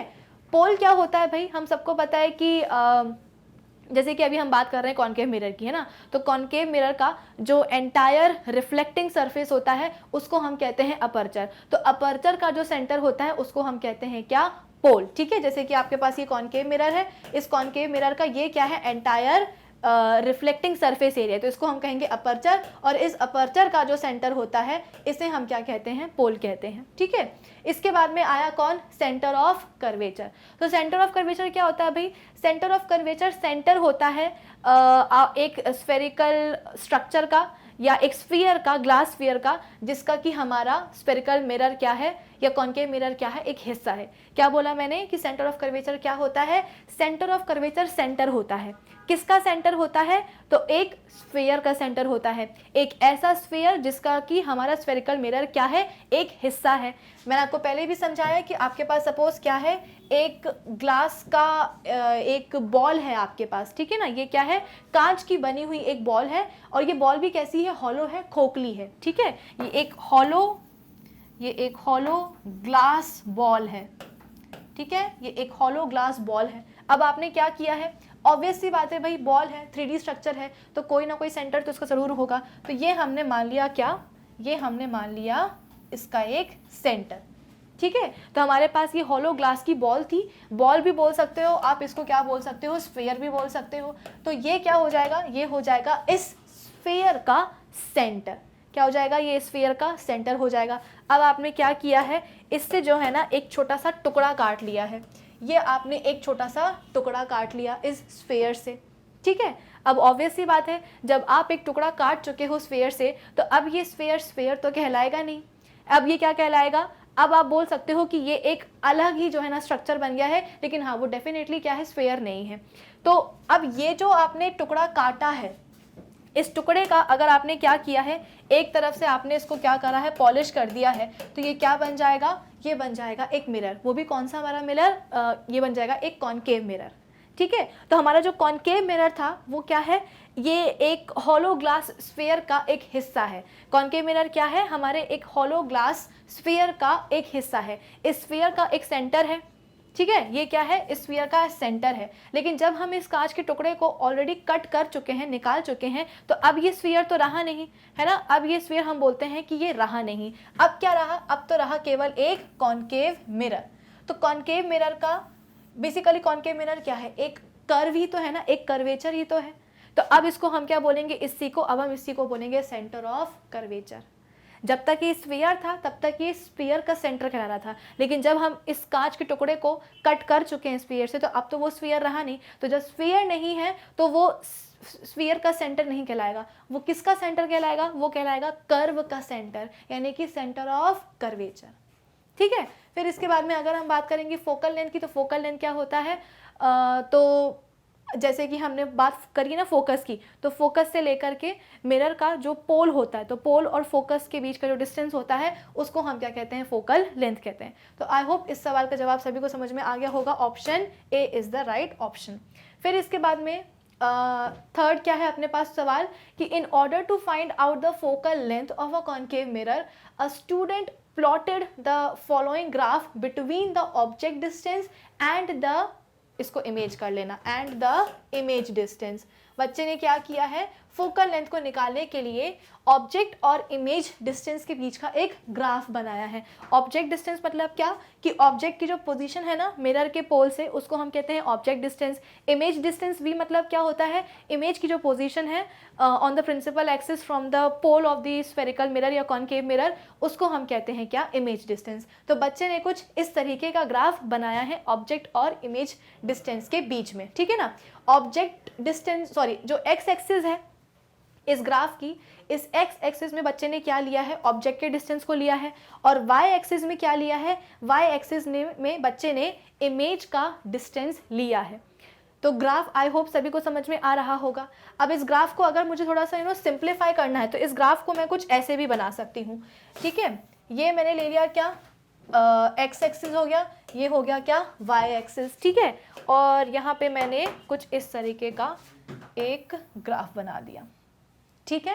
एक्स एक्सिस पे क्या लिया है, ऑब्जेक्ट का डिस्टेंस लिया है, वाई एक्सिस पे क्या लिया है, वाई पे लिया है इमेज का डिस्टेंस। आई आपको बात समझ में। चलो अब इसके बाद में सवाल क्या पूछ रहा है, सवाल हमसे ये पूछ रहा है कि after analysing the graph a student rights the following statements. Graph उसने बना लिया, और ग्राफ को बनाने के बाद उसने कुछ अपनी एनालिसिस करी। जब खत्म हो गई एनालिसिस, तो उसने कुछ कंक्लूजन्स निकाले हैं, और हमको बताना है कि कौन सा कंक्लूजन सही है। तो पहला क्या उसने बात बोली है कि the image distance decreases as the object is brought closer to the principal focus from infinity। अगर हम ऑब्जेक्ट को इन्फिनिटी से कॉनकेव मिरर के प्रिंसिपल फोकस यानी कि फोकस की तरफ लेकर के आएंगे, तो जो इमेज डिस्टेंस होगा वो क्या होता जाएगा, डिक्रीज होता जाएगा। क्या ये बात सही है? बिल्कुल भी नहीं। हमने देखा है कि कॉनकेव मिरर एग्जैक्टली किस तरह की इमेजेस बनाता है। हमने क्या देखा था, केसेस याद करो। अगर हमारे पास ऑब्जेक्ट कहाँ है, इन्फिनिटी पे है कॉनकेव मिरर के सामने, तो इमेज कहाँ बनती है, फोकस पे बनती है। अगर ऑब्जेक्ट कहाँ है, कॉनकेव मिरर के सेंटर ऑफ कर्वेचर के बियॉन्ड है, तो इमेज कहाँ बनेगी, इमेज आप बोल सकते हो कि फोकस और सेंटर ऑफ कर्वेचर के बीच में बनती है। अगर आपने ऑब्जेक्ट को कहाँ रखा है, सेंटर ऑफ कर्वेचर पे रखा है, तो इमेज कहाँ बनेगी, इमेज हम बोलते हैं कि सेंटर ऑफ कर्वेचर पे ही बनेगी। अगर आप ऑब्जेक्ट को और पास लेकर के आ रहे हो, यानी कि सेंटर ऑफ कर्वेचर और फोकस के बीच में लेकर के आ रहे हो, तो इमेज कहाँ बनेगी, इमेज बन जाएगी सेंटर ऑफ कर्वेचर के पीछे। अगर आप ऑब्जेक्ट को कहाँ रख रहे हो, ऑब्जेक्ट को अगर आप रख रहे हो फोकस के ऊपर तो इमेज कहाँ बनेगी, इमेज बन जाएगी इन्फिनिटी पे। इसका मतलब क्या कि जैसे जैसे आप ऑब्जेक्ट को कॉनकेव मिरर के पास लेकर के आते जा रहे हो, जो इमेज है ना वो और दूर बनती जा रही है।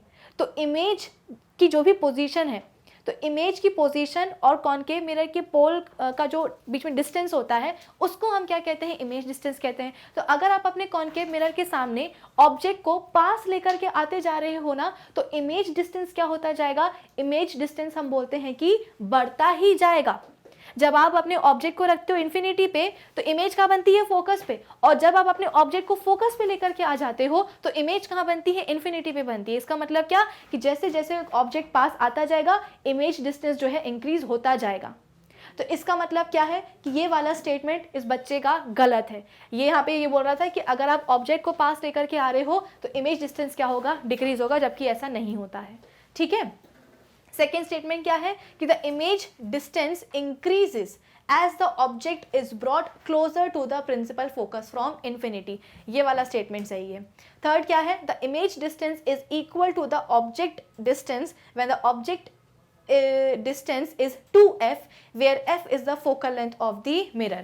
ये वाला स्टेटमेंट भी सही है। मैंने आपको क्या बताया कि जब आप अपने ऑब्जेक्ट को कहाँ रखते हो, सेंटर ऑफ कर्वेचर पे रखते हो, तो इमेज भी कहाँ बनती है, इमेज भी हम बोलते हैं कि सेंटर ऑफ कर्वेचर पर ही बनती है। तो इस स्टेटमेंट में सेंटर ऑफ कर्वेचर की ही बात हो रही है ना। देखो ऑब्जेक्ट को कहाँ रखा गया है, 2f पर रखा गया है। f मतलब क्या दिया गया है, f मतलब दिया गया है focal length of the mirror. और 2f का मतलब क्या है, अगर f मतलब है फोकल लेंथ तो 2f का मतलब क्या है, फोकल लेंथ का ट्वाइस। और फोकल लेंथ का ट्वाइस किसके बराबर होता है, रेडियस ऑफ कर्वेचर के बराबर होता है। हमने ये वाला फॉर्मूला पढ़ा है कि नहीं पढ़ा है कि focal length is equals to radius of curvature का 1/2। अगर आपके पास सवाल में रेडियस ऑफ कर्वेचर दिया गया है और आपको फोकल लेंथ निकालने को बोला गया तो आप कैसे निकालते हो, focal length is equals to r/2 कर देते हो, तो आपके पास क्या आ जाता है, फोकल लेंथ आ जाता है। अब अगर आप इस 2 को कहाँ ले जाओ, f के पास ले जाओ, तो ये क्या बन जाएगा, ये बन जाएगा 2f is equals to radius of curvature. यानी कि अगर आपने फोकल लेंथ का ट्वाइस कर दिया है तो क्या बन जाएगा, रेडियस ऑफ कर्वेचर बन जाएगा। अब आप मुझे ज़रा ये बताओ कि अगर आपने ऑब्जेक्ट को कहाँ रखा है, सेंटर ऑफ कर्वेचर पे रखा है, तो आप ऑब्जेक्ट डिस्टेंस कैसे निकालोगे, मिरर के पोल से लेकर के। तो आसान है ना, सेंटर ऑफ कर्वेचर से लेकर के मिरर के पोल के बीच का जो डिस्टेंस होता है ना, उसको हम कैसे निकाल सकते हैं, इस रेडियस ऑफ कर्वेचर से निकाल सकते हैं। क्यों, क्योंकि मिरर के सेंटर ऑफ कर्वेचर से लेकर के मिरर के पोल के बीच का जो डिस्टेंस होता है वो किसके बराबर होता है, इस रेडियस ऑफ कर्वेचर के बराबर ही होता है। क्या बोला मैंने कि सेंटर ऑफ कर्वेचर से लेकर के मिरर के पोल तक का जो डिस्टेंस होता है वो रेडियस ऑफ कर्वेचर के बराबर होता है। तो अगर आपके पास 2f है तो आप रेडियस ऑफ कर्वेचर निकाल सकते हो, और अगर आप रेडियस ऑफ कर्वेचर निकाल लोगे तो जो डिस्टेंस होगा ना मिरर का पोल और उसके सेंटर ऑफ कर्वेचर के बीच का, वो आप निकाल सकते हो। तो यहाँ पे 2f जो बोला जा रहा है, ये 2f और कोई नहीं, ये है कौन, सेंटर ऑफ कर्वेचर। तो थर्ड स्टेटमेंट में बच्चा बोल रहा है कि the image distance is equal to the object distance when the object distance is 2f। अगर आपने ऑब्जेक्ट को कहाँ रखा है, सेंटर ऑफ कर्वेचर पे रखा है, तो ऑब्वियस सी बात है इमेज भी कहाँ बनेगी, सेंटर ऑफ कर्वेचर पे ही बनेगी। तो ऑब्जेक्ट और इमेज डिस्टेंस क्या हो जाएगा, बराबर हो जाएगा। तो बच्चे का ये वाला स्टेटमेंट भी बिल्कुल सही है। लास्ट स्टेटमेंट क्या है कि the image distance is equal to the object distance when object distance is f where f is the focal length of the mirror. ये गलत है ना, यहाँ पे बच्चा बोल रहा है कि ऑब्जेक्ट डिस्टेंस बराबर है इमेज डिस्टेंस के। कब, जब ऑब्जेक्ट डिस्टेंस कितना है, f के बराबर है, यानी कि आपने ऑब्जेक्ट को कहाँ रखा है, फोकस पे रखा है। तो ऐसा थोड़ी ना होता है भाई, अगर आप ऑब्जेक्ट को फोकस पे रखते हो तो इमेज कहाँ बनती है, इमेज तो हम बोलते हैं कि इन्फिनिटी पे बनती है। तो कैसे ऑब्जेक्ट और इमेज डिस्टेंस बराबर हो जाएगा, नहीं हो सकता। तो ये वाला स्टेटमेंट भी क्या होगा, गलत होगा, है ना। ऑब्जेक्ट को कहाँ रखा गया है, f पे रखा है, यानी कि फोकल लेंथ के बराबर है ऑब्जेक्ट डिस्टेंस, यानी कि ऑब्जेक्ट को फोकस पर ही रखा है। तो इमेज तो हम बोलेंगे कि इन्फिनिटी पे बनेगी ना। तो ये वाला स्टेटमेंट गलत है। तो कुल मिलाकर के 4 में से बच्चे के 2 स्टेटमेंट सही हैं। कौन से वाले, सेकंड और थर्ड। ऑप्शन क्या क्या है, ऑप्शन है आपके पास ये वाला, ठीक है, कि choose the following which of the would be the correct. ठीक है, तो मेरे हिसाब से जो ऑप्शन डी है नहीं, ऑप्शन डी भी नहीं, ऑप्शन सी, क्योंकि बच्चे का कौन सा वाला स्टेटमेंट सही है, सेकंड और थर्ड ना, ये वाला सही है ना, सेकंड भी सही है और थर्ड भी सही है। तो इस सवाल का सही जवाब क्या होना चाहिए, सही जवाब होना चाहिए ऑप्शन सी कि सेकंड और थर्ड स्टेटमेंट बच्चे के सही हैं। ठीक है, आप चाहो तो इसे जो है ना ग्राफ से भी पता कर सकते हो कि ये जो ग्राफ दिया गया है, इसको मैं रब कर देती हूँ तो और अच्छे से समझ में आएगा। ये जो ग्राफ बनाया है बच्चे ने, देखो, या अगर आपको केसेस याद है ना, मेरी मानो तो आप केसेस जो है ना याद कर लो, और अब तक तो याद हो ही जाने चाहिए क्योंकि अब तो एग्जाम्स पास में आ गए हैं। ठीक है, तो अगर जिन बच्चों ने याद कर लिए हैं केसेस, कॉनकेव मिरर के, कॉन्वेक्स मिरर के, कॉनकेव लेंस के, कॉन्वेक्स लेंसेज के, अगर आपने याद कर लिए तो बहुत अच्छी बात है, अगर नहीं किया है तो इट्स हाई टाइम कि आप जो है ना उन सभी केसेस को याद कर लो। तो अगर आपको केसेस याद है तो आपके लिए सवाल बहुत ही आसान हो जाएगा। या अगर सपोज केसेस में कन्फ्यूजन है, याद करे थे लेकिन एग्जाम में जाकर के कन्फ्यूजन हो रहा है, भूल रहे हो, तो कोई बात नहीं, इस ग्राफ को देख करके भी आप क्वेश्चन को सॉल्व कर सकते थे। कैसे?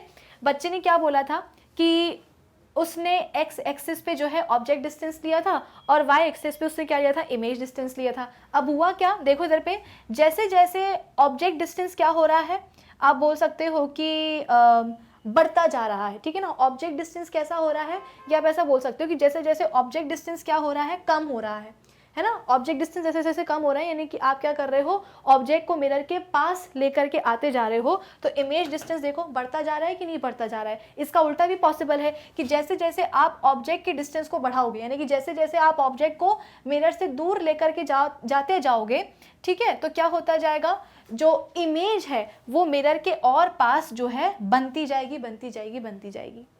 ठीक है, और देखो 2f और 2f पे क्या हो रहा है, यानी कि सेंटर ऑफ कर्वेचर पे क्या हो रहा है, जब आप अपने ऑब्जेक्ट को भी सेंटर ऑफ कर्वेचर पे रखते हो तो इमेज भी कहाँ बनती है, उसकी सेंटर ऑफ कर्वेचर पे ही बनती है।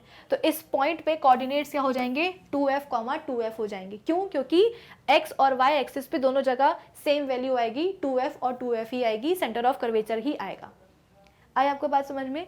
तो या तो केसेस याद रखो, या फिर आप इस ग्राफ को देख करके भी बता सकते हो कि किस तरीके से ऑब्जेक्ट के डिस्टेंस को बढ़ाने पे क्या हो रहा है, इमेज का डिस्टेंस कम हो रहा है, या ऑब्जेक्ट के डिस्टेंस को कम करने पर इमेज का जो डिस्टेंस है वो बढ़ता जा रहा है। ऑब्जेक्ट जैसे जैसे पास लेकर के जाओगे, इमेज जो है ना और उतने ही दूर बनती जाएगी। इतना क्लियर है आप सभी को? चलो, अब इसके बाद में नेक्स्ट क्या है हमारे पास, नेक्स्ट क्वेश्चन है ये वाला कि study the table below and select the row that has incorrect information. 4 आपके पास रोज दी गई हैं, इनमें से आपको बताना है कि कौन सी वाली रो में गलत इन्फॉर्मेशन दी गई है। फर्स्ट रो क्या बोल रही है कि आपके पास कॉनकेव मिरर है, उसमें ऑब्जेक्ट की पोजीशन कहाँ है, बियॉन्ड सी, यानी कि सेंटर ऑफ कर्वेचर के पहले आपने रखा है ऑब्जेक्ट को कॉनकेव मिरर के सामने, तो जो मैग्निफिकेशन होगा वो कितना होगा, लेस देन 1 होगा। भाई मिरर का यहाँ पे बात हो रही है, ठीक है ना, तो मिरर के मैग्निफिकेशन का फॉर्मूला क्या होता है, मिरर के मैग्निफिकेशन का फॉर्मूला होता है -v/u। v मतलब इमेज डिस्टेंस, ऑब्जेक्ट u मतलब कि ऑब्जेक्ट डिस्टेंस। ठीक है, अब ऑब्जेक्ट डिस्टेंस तो हमेशा ही नेगेटिव रहना है। क्यों? क्योंकि एनसीईआरटी ने क्लियरली बोला है कि ऑब्जेक्ट को आप हमेशा कहाँ रखोगे, मिरर के लेफ्ट हैंड साइड पे रखोगे, नेगेटिव एक्स एक्सिस पे रखोगे। ठीक है, तो ऑब्जेक्ट डिस्टेंस तो हमेशा क्या होना है, नेगेटिव ही होना है। तो अगर आपके पास मैग्निफिकेशन की एक ऐसी वैल्यू आ रही है जिसमें क्या है, एक नेगेटिव साइन है, नेगेटिव साइन होने का मतलब क्या है, नेगेटिव साइन होने का मतलब ये है कि डेफिनेटली जो भी ऑब्जेक्ट और इमेज डिस्टेंस आ रहे हैं वो कैसे हैं, नेगेटिव हैं। भाई फॉर्मूला में तो ऑलरेडी क्या है, एक नेगेटिव साइन है, और अगर आपका ऑब्जेक्ट डिस्टेंस, जैसे ये फॉर्मूला का नेगेटिव साइन है, और अगर आपका ऑब्जेक्ट और इमेज डिस्टेंस भी कैसा आ रहा है, नेगेटिव आ रहा है, तो दोनों ही का जो नेगेटिव साइन है वो एक दूसरे के साथ कैंसिल आउट हो जाएगा, बचेगा क्या, फॉर्मूले का नेगेटिव साइन। और इस फॉर्मूले के नेगेटिव साइन से क्या होगा, मैग्निफिकेशन में जो भी आएगा आपका मैग्निफिकेशन वो कैसा आएगा, नेगेटिव आएगा। तो डेफिनेटली आप बोल सकते हो कि अगर मैग्निफिकेशन आपके पास नेगेटिव आ रहा है, इसका मतलब क्या कि ऑब्जेक्ट और इमेज डिस्टेंस कैसी जा रही है, नेगेटिव में जा रही है। और अगर आपके पास 1 है, 1 का मतलब क्या होता है भाई, 1 का मतलब ये होता है कि इमेज और ऑब्जेक्ट की जो आप बोल सकते हो कि हाइट है वो कैसी है, वो बराबर बराबर है ना। क्योंकि हमको ये भी पता है कि मैग्निफिकेशन क्या होता है, मैग्निफिकेशन हम बोलते हैं कि इमेज और ऑब्जेक्ट की हाइट का रेशियो होता है। न्यूमरेटर में आप लिखते हो इमेज की हाइट, डिनोमिनेटर में आप लिखते हो ऑब्जेक्ट की हाइट। तो अगर मैग्निफिकेशन 1 आ रहा है इसका मतलब क्या कि इमेज और ऑब्जेक्ट की हाइट कैसी है, बराबर बराबर है। और कॉनकेव मिरर में ऐसा कब होता है, कॉनकेव मिरर में ऐसा तभी होता है जब आप अपने ऑब्जेक्ट को कहाँ रखते हो, सेंटर ऑफ कर्वेचर पे। तभी हम बोलते हैं कि इमेज कैसी बनती है, सेंटर ऑफ कर्वेचर पे ही बनती है, प्लस हम बोलते हैं कि सेम साइज की इमेज बनती है। तो उस समय हाइट ऑफ द इमेज किसके बराबर हो जाएगी, हाइट ऑफ द ऑब्जेक्ट के बराबर हो जाएगी। लेकिन यहाँ पे क्या बोला गया है कि मैग्निफिकेशन कैसा है, लेस देन 1 है। माइनस तो है मैग्निफिकेशन लेकिन लेस देन 1 है। सबसे पहले तो ये देखो कि क्या माइनस साइन आएगा जब आप अपने ऑब्जेक्ट को कॉनकेव मिरर के सेंटर ऑफ कर्वेचर के कहाँ रखते हो, ऑब्जेक्ट की पोजीशन है ना, हाँ। जब आप अपने ऑब्जेक्ट को मिरर के कॉनकेव मिरर के सेंटर ऑफ कर्वेचर के पीछे रखते हो तो इमेज कहाँ बनती है, इमेज हम बोलते हैं डेफिनेटली बन जाती है कहाँ भाई। देखो अगर आपने इन्फिनिटी पे रखा है ऑब्जेक्ट को तो इमेज का बनेगी फोकस पे, अगर सेंटर ऑफ कर्वेचर के पीछे रखा है तो इमेज का बनेगी सेंटर ऑफ कर्वेचर और फोकस के बीच में बनेगी।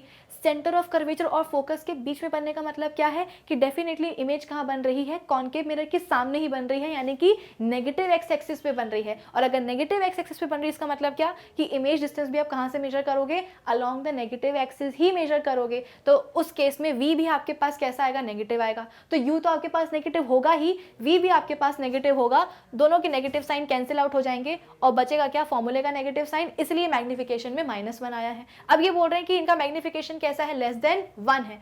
लेस देन 1 होने का मतलब क्या है कि डेफिनेटली ऑब्जेक्ट में, यानी कि भाई मैग्निफिकेशन मतलब क्या, रेशियो होता है इमेज की हाइट और ऑब्जेक्ट की हाइट का। अब अगर आप बोल रहे हो कि ये रेशियो कैसा है, 1 से छोटा है, इसका मतलब क्या कि डेफिनेटली आपने न्यूमरेटर में डिनोमिनेटर में आपने क्या करा है, एक हायर वैल्यू रखी है। भाई अगर 1 से कम आ रहा है मैग्निफिकेशन, इसका मतलब क्या कि इस रेशियो में आपने डिनोमिनेटर में जो वैल्यू है वो कैसी रखी है, ज़्यादा रखी है न्यूमरेटर से। फॉर एग्जांपल अगर ऑब्जेक्ट की हाइट कितनी है, 10 सेंटीमीटर है, इमेज की बन रही है कितनी, 5, तो ये कितना हो जाएगा 1/2 यानी कि 0.5। 0.5 मतलब क्या है, 1 से छोटा। 1 से छोटा कब आया, जब डिनोमिनेटर हम बोल रहे हैं कि बड़ा है न्यूमरेटर से। तो जब आप अपने ऑब्जेक्ट को सेंटर ऑफ कर्वेचर के पीछे रखते हो तो image definitely centre of curvature और फोकस के बीच में बनती है ना, मिरर के सामने बन रही है। रियल बनेगी, इन्वर्टेड बनेगी, लेकिन उसकी साइज कैसी होगी, छोटी होगी। वो तो जब ऑब्जेक्ट को आप सेंटर ऑफ कर्वेचर पे रखते हो ना, तब जाकर के दोनों की हाइट बराबर होती है, इमेज और ऑब्जेक्ट की। अदरवाइज क्या होता है, जब तक आप सेंटर ऑफ कर्वेचर के पीछे रख रहे हो ना ऑब्जेक्ट को, तो इमेज का साइज हम बोलते हैं कि छोटा ही होगा ऑब्जेक्ट के साइज से, जिसके कारण जो मैग्निफिकेशन होगा वो 1 से छोटा ही होगा। माइनस क्यों हो रहा है, लेस देन 1 क्यों हो रहा है, बिल्कुल सही, वो मैंने आपको एक्सप्लेन कर दिया है। तो कुल मिलाकर के इस रो में जो भी इंफॉर्मेशन है वो सही है। सेकेंड रो क्या बोल रही है कि कॉनकेव मिरर है, आपने ऑब्जेक्ट को कहाँ रखा है, सेंटर ऑफ कर्वेचर पे रखा है, और जो मैग्निफिकेशन है वो कितना आ रहा है, -1 के बराबर आ रहा है। तो कुल मिलाकर के ये वाली रो भी हमें सही इंफॉर्मेशन दे रही है। क्यों सही दे रही है, क्योंकि भाई माइनस तो आना ही है। माइनस क्यों आएगा मैग्निफिकेशन में, ये माइनस किसका है, ये माइनस है इस फॉर्मूले के नेगेटिव साइन का। बाकी अगर आप सेंटर ऑफ कर्वेचर पे ऑब्जेक्ट को रख रहे हो तो इमेज भी कहाँ बनेगी, सी पर ही बनेगी। सी पे बनने का मतलब क्या है, मिरर के सामने बनना। मिरर के सामने मतलब क्या, नेगेटिव एक्स एक्सिस पे बनना। तो चाहे ऑब्जेक्ट डिस्टेंस हो चाहे फिर वो इमेज डिस्टेंस हो, आप दोनों को कहाँ से मेजर करोगे, along the negative x axis. यानी कि दोनों के नेगेटिव साइन क्या हो जाएंगे, कैंसिल आउट हो जाएंगे, बचेगा क्या, फॉर्मूले का नेगेटिव साइन, तो वो आ गया। और 1 के बराबर आ रहा है मतलब क्या कि इमेज और ऑब्जेक्ट की हाइट कितनी हो रही है, बराबर हो रही है। न्यूमरेटर और डिनोमिनेटर में क्या है, बराबर वैल्यूज है, इसलिए रेशो कितना आ रहा है, 1 आ रहा है। तो इस वाली रो में भी सही इंफॉर्मेशन है। थर्ड रो में क्या बोला जा रहा है कि आपके पास कॉनकेव मिरर है, आपने ऑब्जेक्ट को कहाँ रखा है, सेंटर ऑफ कर्वेचर और फोकस के बीच में रखा है, ठीक है। तो जो मैग्निफिकेशन है वो कैसा रहेगा, मैग्निफिकेशन हम बोलते हैं कि ग्रेटर देन -1। क्यों ग्रेटर देन -1, देखो माइनस तो आएगा ही, क्यों, क्योंकि इमेज कहाँ बनेगी, जब आप बोल सकते हो कि सेंटर ऑफ कर्वेचर और फोकस के बीच में रखते हो ना ऑब्जेक्ट को, तो इमेज का बनती है सेंटर ऑफ कर्वेचर पे बनती है, सॉरी सेंटर ऑफ कर्वेचर के पीछे बनती है, बियॉन्ड सी बनती है। कैसी रहेगी, रियल रहेगी, इन्वर्टेड रहेगी, लेकिन उसकी जो साइज होगी ना वो ऑब्जेक्ट की साइज से बड़ी होगी। तो इमेज तो अभी भी कहाँ बन रही, जब आप अपने ऑब्जेक्ट को सी और एफ के बीच में रखते हो कॉनकेव मिरर के सामने, तो डेफिनेटली इमेज कहाँ बनती है, सी के पीछे, यानी कि मिरर के सामने ही बनती है। मिरर के सामने मतलब कहाँ, नेगेटिव एक्स एक्सिस पे, तो माइनस साइन तो आएगा ही मैग्निफिकेशन में। लेकिन ग्रेटर देन 1 क्यों बोल रहे हैं, क्योंकि उस समय इमेज की साइज बड़ी हो जाती है ऑब्जेक्ट के साइज से। इसका मतलब क्या कि न्यूमिनेटर में आप बड़ी वैल्यू रख रहे हो डिनोमिनेटर से, और अगर आप न्यूमिनेटर में बड़ी वैल्यू रख रहे हो तो रेशो डेफिनेटली कैसा आएगा, 1 से ज़्यादा आएगा। तो ये वाली रो भी हमको सही इंफॉर्मेशन दे रही है। लास्ट रो क्या बची है आपके पास, अब कॉन्वेक्स मिरर है। कौन सा मिरर है, कॉन्वेक्स मिरर है। ऑब्जेक्ट को आपने कहाँ रखा है, इन्फिनिटी और पोल के बीच में कहीं तो भी रखा है, और मैग्निफिकेशन बोल रहे हैं कैसा आ रहा है, ग्रेटर देन 1 आ रहा है, और साइन भी कैसा है, प्लस है।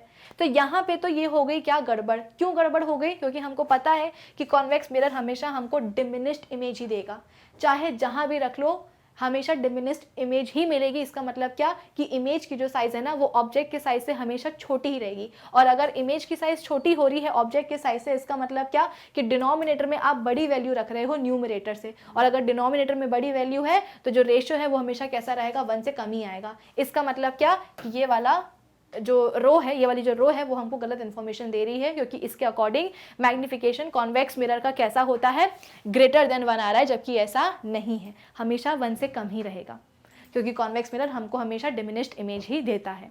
इतना क्लियर है। तो इस सवाल का सही जवाब होना चाहिए ऑप्शन डी। ऑप्शन डी का, सॉरी, सवाल नंबर डी का आंसर भी क्या है, आंसर भी है ऑप्शन डी। ठीक है, चलो अब इसके बाद में हम आ जाते हैं अपने नेक्स्ट क्वेश्चन के ऊपर। एक और केस बेस्ड क्वेश्चन है, ठीक है। Read the following and answer the 4 questions. ठीक है, resistivity और electric resistivity is the inverse of the electrical conductivity. resistivity क्या होती है, electrical conductivity का reverse होती है। resistivity is a fundamental property of a material and it demonstrates how strongly a material resists or conducts electric current. A low resistivity is a clear indication of a material which readily allows electric current. Obvious सी बात है भाई, resistivity मतलब क्या कि किसी चीज़ को resist करना। क्या यहाँ पे चीज़ resist हो सकती है, इलेक्ट्रिक करंट। तो अगर resistivity कम है, इसका मतलब क्या कि वो आराम से इलेक्ट्रिक करंट को अपने पास से आप बोल सकते हो कि अपने थ्रू वो पास होने दे सकती है, अलाउ कर सकती है आसानी से। The common representation of resistivity is given by the Greek letter rho. Also the, ये ऐसा ही होगा, टी की जगह पर आई बना लेना। The SI unit of electrical resistivity is ohmmeter, अच्छी बात है। Resistivity refers to the electrical resistance of a conductor of a particular unit cross sectional area and unit length. ठीक है, तो बेसिकली यहाँ पे एक आप बोल सकते हो कि क्या है, आपके पास एक कंडक्टर है जिसकी लेंथ हम बोल रहे हैं कि L है, क्रॉस सेक्शन एरिया कितना है, A है, और जो रेजिस्टेंस है वो R के बराबर है, और करंट उसमें I ट्रैवल कर रहा है। ठीक है, इतनी जानकारी हमको दी गई है। Experts can use resistivity for comparing different materials on the basis of their ability to conduct electric currents. High resistivity is the designation of poor conductors. Basically experts क्या कर सकते हैं, मटेरियल्स की रेजिस्टिविटी को यूज़ कर सकते हैं कि मटेरियल्स को आपस में कंपेयर करने के लिए कि किस मटेरियल के पास ज़्यादा एबिलिटी है इलेक्ट्रिक करंट्स को कंडक्ट करवाने की। अब जाहिर सी बात है, अगर किसी मटेरियल की रेजिस्टिविटी कैसी होगी, ज़्यादा होगी, इसका मतलब क्या कि वो करंट को अपने आप से फ्लो नहीं करने देगा, और अगर किसी सब्सटेंस में करंट फ्लो नहीं हो रहा है, इसका मतलब क्या कि वो क्या है, एक पुअर कंडक्टर है। तो ये तो कुछ ऐसी बातें हैं जो कि ऑलरेडी हमको पता है। फटाफट से हम जो है अपने सवालों पर आ जाते हैं। The value of resistivity depends upon, resistivity की जो वैल्यू है वो किस चीज़ पर डिपेंड करती है, length of the wire, no, area of cross section, no, nature of conductor, yes, या रेडियस ऑफ वायर, नो। भाई हमको पता है कि रेजिस्टिविटी क्या होता है, ये तो कंडक्टर के मटेरियल की एक कैरेक्टरिस्टिक प्रॉपर्टी होती है ना, कि रेजिस्टिविटी सिर्फ और सिर्फ कंडक्टर किस मटेरियल का बना हुआ है उस पर डिपेंडेंट होती है। उसको मतलब नहीं होता कि कंडक्टर का लेंथ क्या है, उसका रेडियस क्या है, उसका क्रॉस सेक्शन एरिया क्या है, उसे सिर्फ और सिर्फ मतलब होता है किस पे, कंडक्टर के मटेरियल से। कई हद तक टेम्परेचर में भी रेजिस्टिविटी डिपेंडेंट होती है, लेकिन अभी के लिए आप इतना ही समझिए क्लास 10th के लेवल पर कि जो रेजिस्टिविटी है वो किस पे डिपेंडेंट होती है, कंडक्टर के मटेरियल के नेचर पे, कि कैसा मटेरियल है, क्योंकि जो रेजिस्टिविटी है ना वो मटेरियल टू मटेरियल क्या करती है, डिफर करती जाती है। ठीक है, तो इस सवाल का सही जवाब क्या होगा, option C, nature of the conductor. चलो अब हम बात करते हैं अपने नेक्स्ट क्वेश्चन की, कि a wire has the same resistance as the one given in the figure. Calculate its resistivity if the length of the wire is 10 meter and its area of cross section is 2 meter. Basically हमको यहाँ पे resistivity को calculate करने के लिए बोला जा रहा है. दिया क्या क्या गया है, वायर की लेंथ दी गई है और उसका क्रॉस सेक्शन एरिया दिया है कितना, 2 मीटर्स. ठीक है, और बेसिकली डायग्राम कुछ इस तरीके का है कि आपके पास एक रजिस्टर है, उसको आपने 200 वोल्ट की एक बैटरी के साथ जो है कनेक्ट करके रखा गया है. तो बेसिकली आपको इस रजिस्टर का क्या निकालना है, रेजिस्टिविटी निकालनी है. तो क्या हमको ये वाला फॉर्मूला पता है, R is equals to rho L upon A. भाई रेजिस्टिविटी के टर्म्स में तो हमने केवल एक ही फॉर्मूला पढ़ा है, ये वाला कि R is equals to rho L upon A. ठीक है, रेजिस्टिविटी आपको निकालनी है. लेंथ आपको दी गई है क्या, हाँ जी बिल्कुल दी गई है. कितनी दी गई है, 10 मीटर दी गई है. तो L की जगह पे लिख लो कितना, 10. एरिया ऑफ क्रॉस सेक्शन दिया गया है कितना, क्लियरली 2 मीटर, है ना, अच्छी बात है. फिर इसके बाद में रेजिस्टेंस. अब रेजिस्टेंस के लिए यहाँ पे आपको थोड़ी सी मेहनत करनी पड़ेगी. क्यों, क्योंकि यहाँ पे क्लियर कट आपको वायर का रेजिस्टेंस नहीं दिया है. यहाँ पे आपको उसमें करंट कितना जा रहा है और उसको कितना वोल्टेज सप्लाई आप दे रहे हो वो दिया गया है. तो सीधी सी बात है, ओम्स लॉ जो आपको पता है, ओम्स लॉ का जो फॉर्मूला होता है V is equal to Y/R, इस फॉर्मूले से आप रेजिस्टेंस निकाल सकते हो. कैसे निकालोगे, वोल्टेज कितना है 200 है और करंट कितना है 5 एम्पियर है, रेजिस्टेंस निकाल लेना. तो रेजिस्टेंस कितना आ जाएगा, 200 डिवाइडेड बाय 5, ये कितना हो जाएगा, 5 4 जा 20. तो रेजिस्टेंस आपका कितना आ चुका है, रेजिस्टेंस आ चुका है यहाँ पे आपका 40 ओम्स. ठीक है ना, कितना आ गया है यहाँ पे आपका रेजिस्टेंस, 40 ओम्स आ गया है. अब क्या करोगे, सीधी सी बात है ना, ये 0 से आप बोल सकते हो कि ये वाला 0 कट जाएगा. ये जो 2 है ये कहाँ पहुंचेगा, ये पहुंचेगा, देखो लेंथ हम बोलते हैं कि इसमें दी गई है, मीटर में दी गई है. एरिया हम बोलते हैं कि इसमें दिया जाएगा, मीटर स्क्वायर में दिया जाएगा. तो ऊपर वाले 1 मीटर से जो नीचे वाला 1 मीटर है वो हो जाएगा कैंसिल, बचेगा क्या, नीचे 1 मीटर. तो 4 के पास ये जो 2 मीटर है ये यहाँ पे पहुंच जाएगा. तो कितना हो जाएगा, 4 × 2 कितना होता है, 8 ओम मीटर, है ना, क्योंकि रेजिस्टेंस का जो ऐसा यूनिट है ओम्स वो तो है ही. साथ ही साथ हुआ क्या कि एरिया जो है 2 मीटर वो भी यहाँ पे पहुँच गया. तो यहाँ पे कितना हो जाएगा, 4 2 जा 8 ओम मीटर. तो ये क्या आ जाएगा, अपना रेजिस्टिविटी आ जाएगा. और अगर आपको यूनिट में डाउट हो तो ये जो केस है ना, केस में भी आपको क्लियरली यहाँ पे बताया गया था कि रेजिस्टिविटी की जो यूनिट होती है वो कितनी होती है, ओम मीटर होती है. ठीक है, तो उस हिसाब से आप ये क्वेश्चन सॉल्व कर सकते हो कि इस सवाल का सही जवाब क्या होगा, ऑप्शन बी, है ना. ऑप्शन बी क्या होगा, इस सवाल का सही जवाब होगा.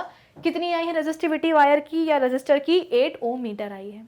ठीक है, चलो अब इसके बाद में हम आ जाते हैं अपने नेक्स्ट क्वेश्चन के ऊपर.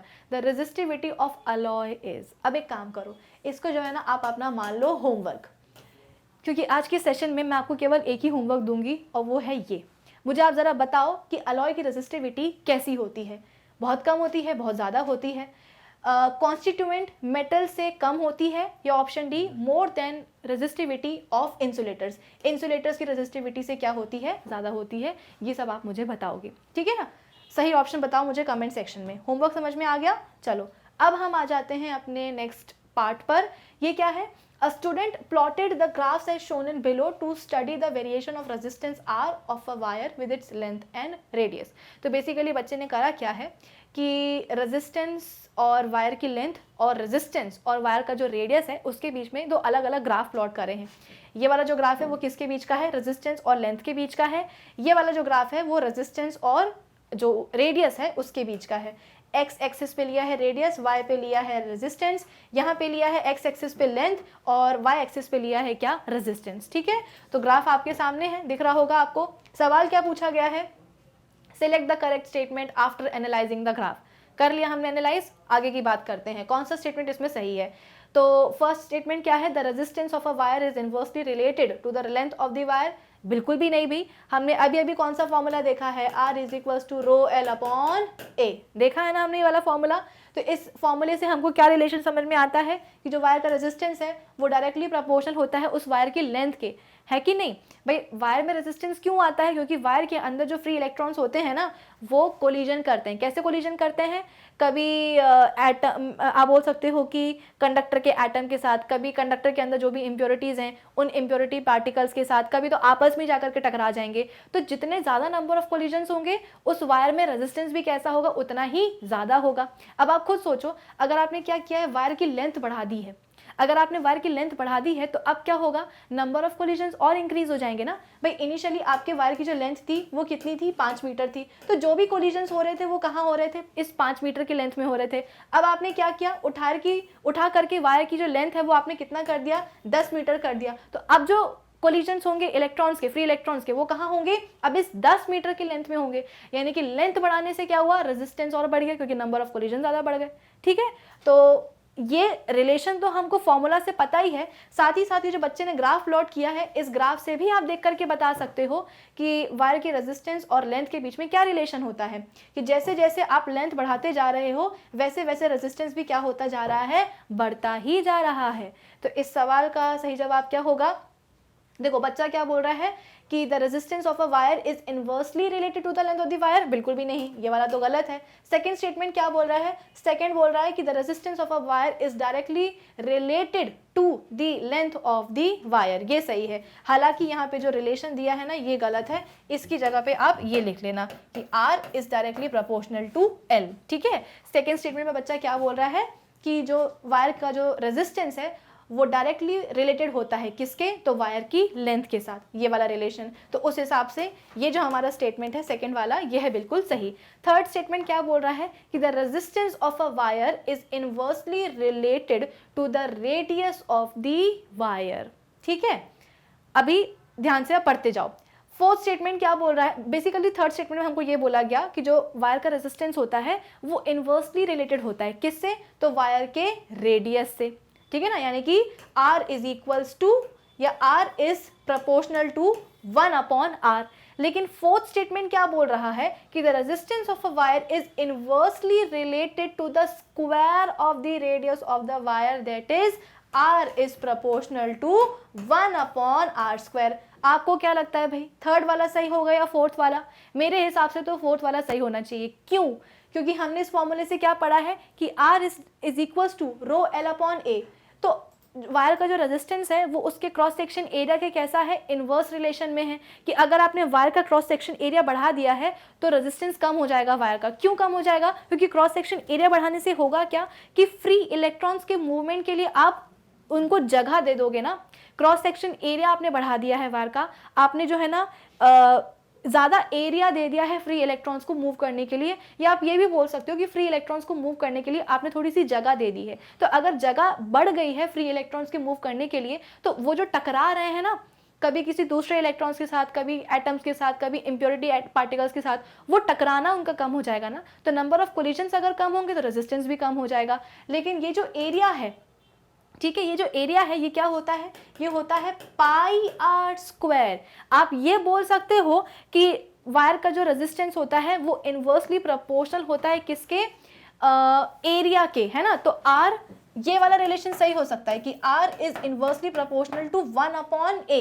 लेकिन जब बात आती है रेडियस की, तो रेडियस में आप केवल R इज डायरेक्टली प्रोपोर्शनल या इनवर्सली प्रोपोर्शनल टू 1/R नहीं लिख सकते हो, आपको क्या करना पड़ेगा, R² लिखना पड़ेगा। क्यों? क्योंकि एरिया क्या होता है, एरिया होता है πr²। तो जब तक R² नहीं लगाओगे तब तक ये रिलेशन जो है ना ये सही नहीं होगा। तो इस हिसाब से ये जो फोर्थ स्टेटमेंट है ये सही है, बाकी थर्ड स्टेटमेंट कैसा है, गलत है। क्योंकि थर्ड स्टेटमेंट में बोला जा रहा है कि R इनवर्सली प्रोपोर्शनल है किसके, 1/R के। 1/R नहीं होना चाहिए, R² होना चाहिए। तो सही स्टेटमेंट कौन कौन से हैं, सेकंड वाला है और फोर्थ वाला है। ऑप्शंस दिए हैं क्या? हाँ दिया है। लो अपने आप जो है ना ऑप्शन डी हमारा मार्क्ड है। ऑप्शन डी क्या होगा, इस सवाल का सही जवाब होगा, क्योंकि ऑप्शन डी बोल रहा है कि सेकंड वाला और फोर्थ वाला स्टेटमेंट कैसा है, सही है। तो इस सवाल का सही जवाब क्या होगा, ऑप्शन डी। आई आपको बात समझ में? चलो अब हम आ जाते हैं जल्दी से अपने नेक्स्ट क्वेश्चन के ऊपर। नेक्स्ट क्वेश्चन क्या है कि a wire of length L, वैसे तो आप 5 ही करने हैं सवाल, सॉरी 5 में से 4 ही करने हैं, लेकिन हम सारे निपटा लेते हैं, ठीक है। A wire of length L and a radius of cross section R has a resistance of R ohms, ठीक है। Another wire of the same material end of radius of cross section 2R will have the same resistance R if the length is. Basically आपके पास एक wire है, उसकी length कितनी है, L है। Cross section area का जो रेडियस है बेसिकली वो कितना दिया है, स्मॉल r दिया है, और उस वायर का रेजिस्टेंस कितना है, कैपिटल R है। अब बोला गया है कि दूसरा वायर लिया गया है लेकिन मटेरियल सेम है। मटेरियल सेम है इसका मतलब क्या कि दोनों ही वायर्स की रेजिस्टिविटी कैसी होगी, सेम होगी। अब जो आपने दूसरा वायर लिया है उसके क्रॉस सेक्शन का जो रेडियस है वो कितना है, 2r है। पहले वाले जो वायर है उसका डबल है। तो आपको कुछ ऐसी लेंथ बतानी है उस वायर की जिसके कारण उसका जो रेजिस्टेंस है ना वो कैसा रहे, पुराने वाले वायर के रेजिस्टेंस के बराबर रहे, यानी कि सेम रहे, कैपिटल आर ही रहे। तो सबसे पहले तो जो पुराना वाला वायर है कि उसका जो रेजिस्टेंस है वो कितना है, R is equals to rho L upon A. इसको हम कैसे लिख सकते हैं, rho L upon pi R square. अब जो हम दूसरा वाला वायर लेकर के आ रहे हैं, R2 यहाँ पे मैं ले लेती हूँ, ठीक है। R2 यानी कि जो दूसरा वाला वायर है इसके लिए हम क्या करेंगे, रो एल अपॉन ए लेंगे। लेकिन इस समय हम बोल रहे हैं कि जो इसका जो रेडियस है वो कितना हो गया है, 2r हो गया है। तो यहाँ पे हम क्या लिखेंगे, रो एल अपॉन पाई 2r का स्क्वायर लिखेंगे। क्या लिखेंगे, यहाँ पे हम लिखेंगे पाई 2r का स्क्वायर। कुछ बच्चे यहाँ पे ब्लंडर मिस्टेक करते हैं कि वो 2r तो लिखेंगे लेकिन स्क्वायर किस पे लगाते हैं, सिर्फ r पे लगा देते हैं। आपको होल स्क्वायर लेना है, ना कि सिर्फ r पे स्क्वायर लगाना है। तो ये कितना हो जाएगा, ये हो जाएगा रो l अपॉन पाई, 2 सा कितना होता है, 4 होता है ना, तो ये हो जाएगा पाई 4r स्क्वायर। भाई ब्रैकेट को कभी ना कभी खोलना भी तो पड़ेगा ना, क्योंकि अब सेकंड जो वायर हमने लिया है उसका क्रॉस सेक्शन का रेडियस कितना है, 2r है ना। तो हम एरिया के फॉर्मूले में क्या लिखेंगे, पाई 2r का होल स्क्वायर। तो ये कितना हो जाएगा, ब्रैकेट खोलने के बाद 4 पाई r स्क्वायर हो जाएगा, ठीक है। तो दूसरे वाले वायर का रेजिस्टेंस कितना आया है, रो एल डिवाइडेड बाय या अपॉन 4 पाई r स्क्वायर आया है। लेकिन यहाँ पे हमसे क्या बोल रहा है कि जो सेकंड वाला वायर है इसका रेजिस्टेंस कितना आना चाहिए, सेकंड वाले वायर का रेजिस्टेंस आना चाहिए फर्स्ट वाले वायर के रेजिस्टेंस के बराबर। इसका रेजिस्टेंस कितना आया है, 4l upon pi R square. लेकिन पहले वाले वायर का रेजिस्टेंस कितना है, rho L upon pi R square. यानी कि यहाँ पे ये जो 4 है ना, ये 4 यहाँ पे गड़बड़ कॉज कर रहा है।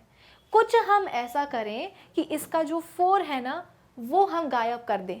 अगर हम इस 4 को गायब कर देंगे तो रेजिस्टेंस कितना हो जाएगा, rho L upon pi R square, जो कि बराबर हो जाएगा पहले वाले वायर के रेजिस्टेंस के बराबर।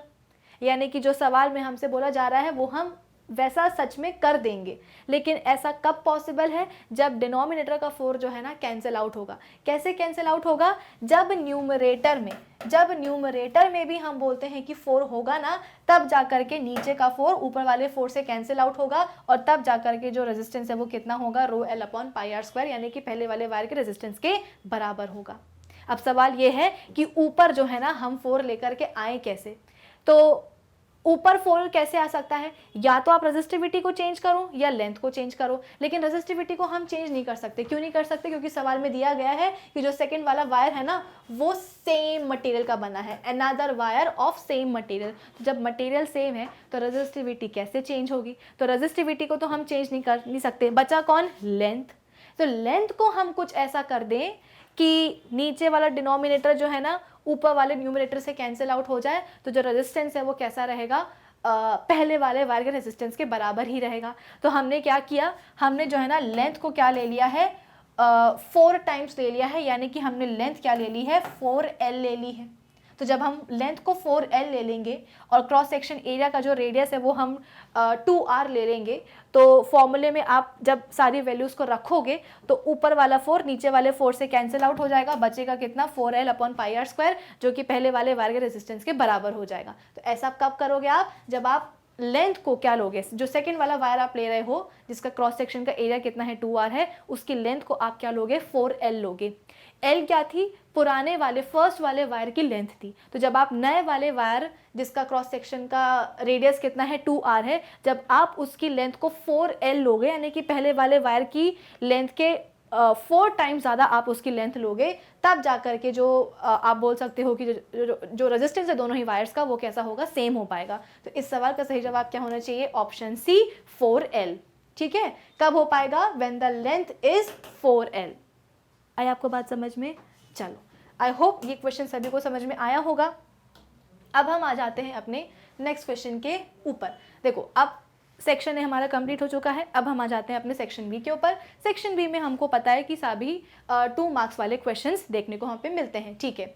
अब सवाल यह है कि what is an electric motor and what is the principle of working of an electric motor. Electric motor क्या होती है और इसका वर्किंग प्रिंसिपल क्या होता है। बेसिकली इलेक्ट्रिक मोटर हम बोलते हैं कि एक ऐसा डिवाइस है जो कि आप बोल सकते हो कि इलेक्ट्रिकल एनर्जी को कन्वर्ट करवा देता है किसमें, मैकेनिकल एनर्जी में, ठीक है। इलेक्ट्रिक मोटर क्या है, एक ऐसी डिवाइस है जो कि इलेक्ट्रिकल एनर्जी को, लिख देती हूँ यहाँ पे मैं, इलेक्ट्रिकल एनर्जी को वो कन्वर्ट करवा देता है किसमें, मैकेनिकल एनर्जी में, ठीक है।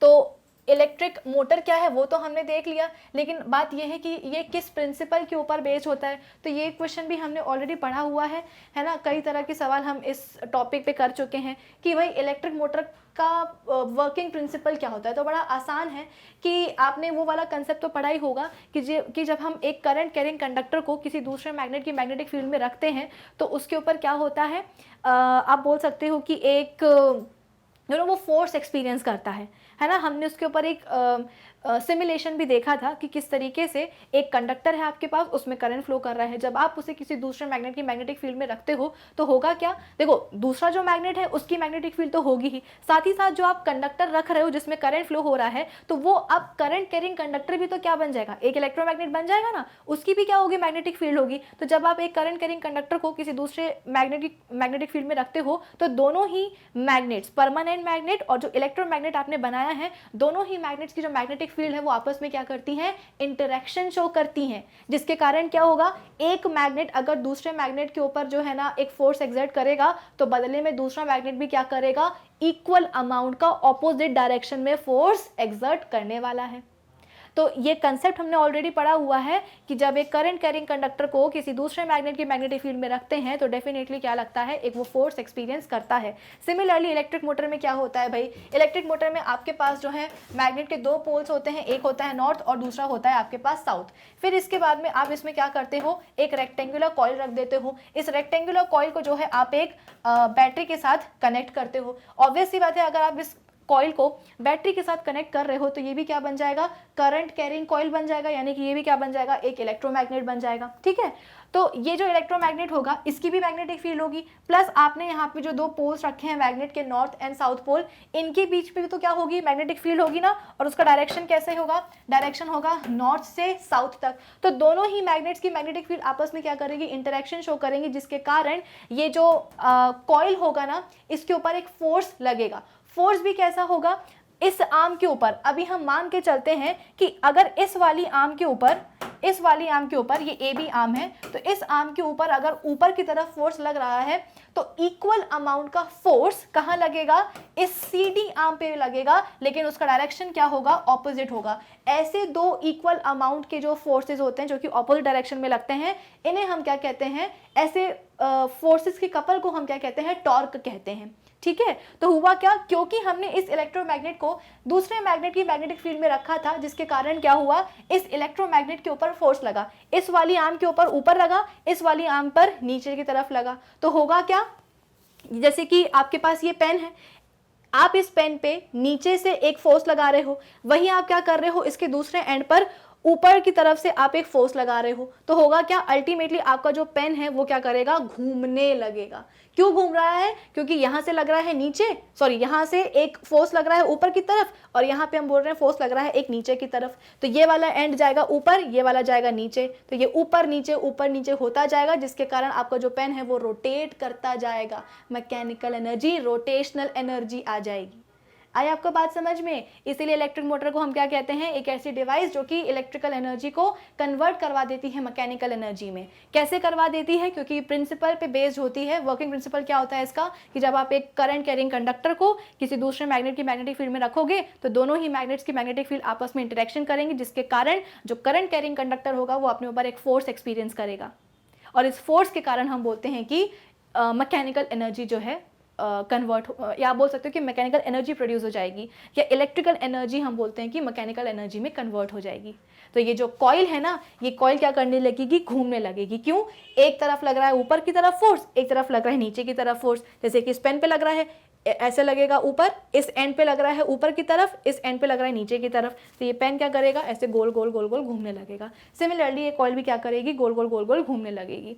तो जो भी हमारी ग्राइंडर्स वगैरह होते हैं, वॉशिंग मशीन वगैरह होती हैं, तो वहाँ पे रोटेशनल मोशन चलता है ना, क्यों चलता है, इसी प्रिंसिपल पे चलता है, क्योंकि वहाँ पे भी इलेक्ट्रिक मोटर ही लगी होती है।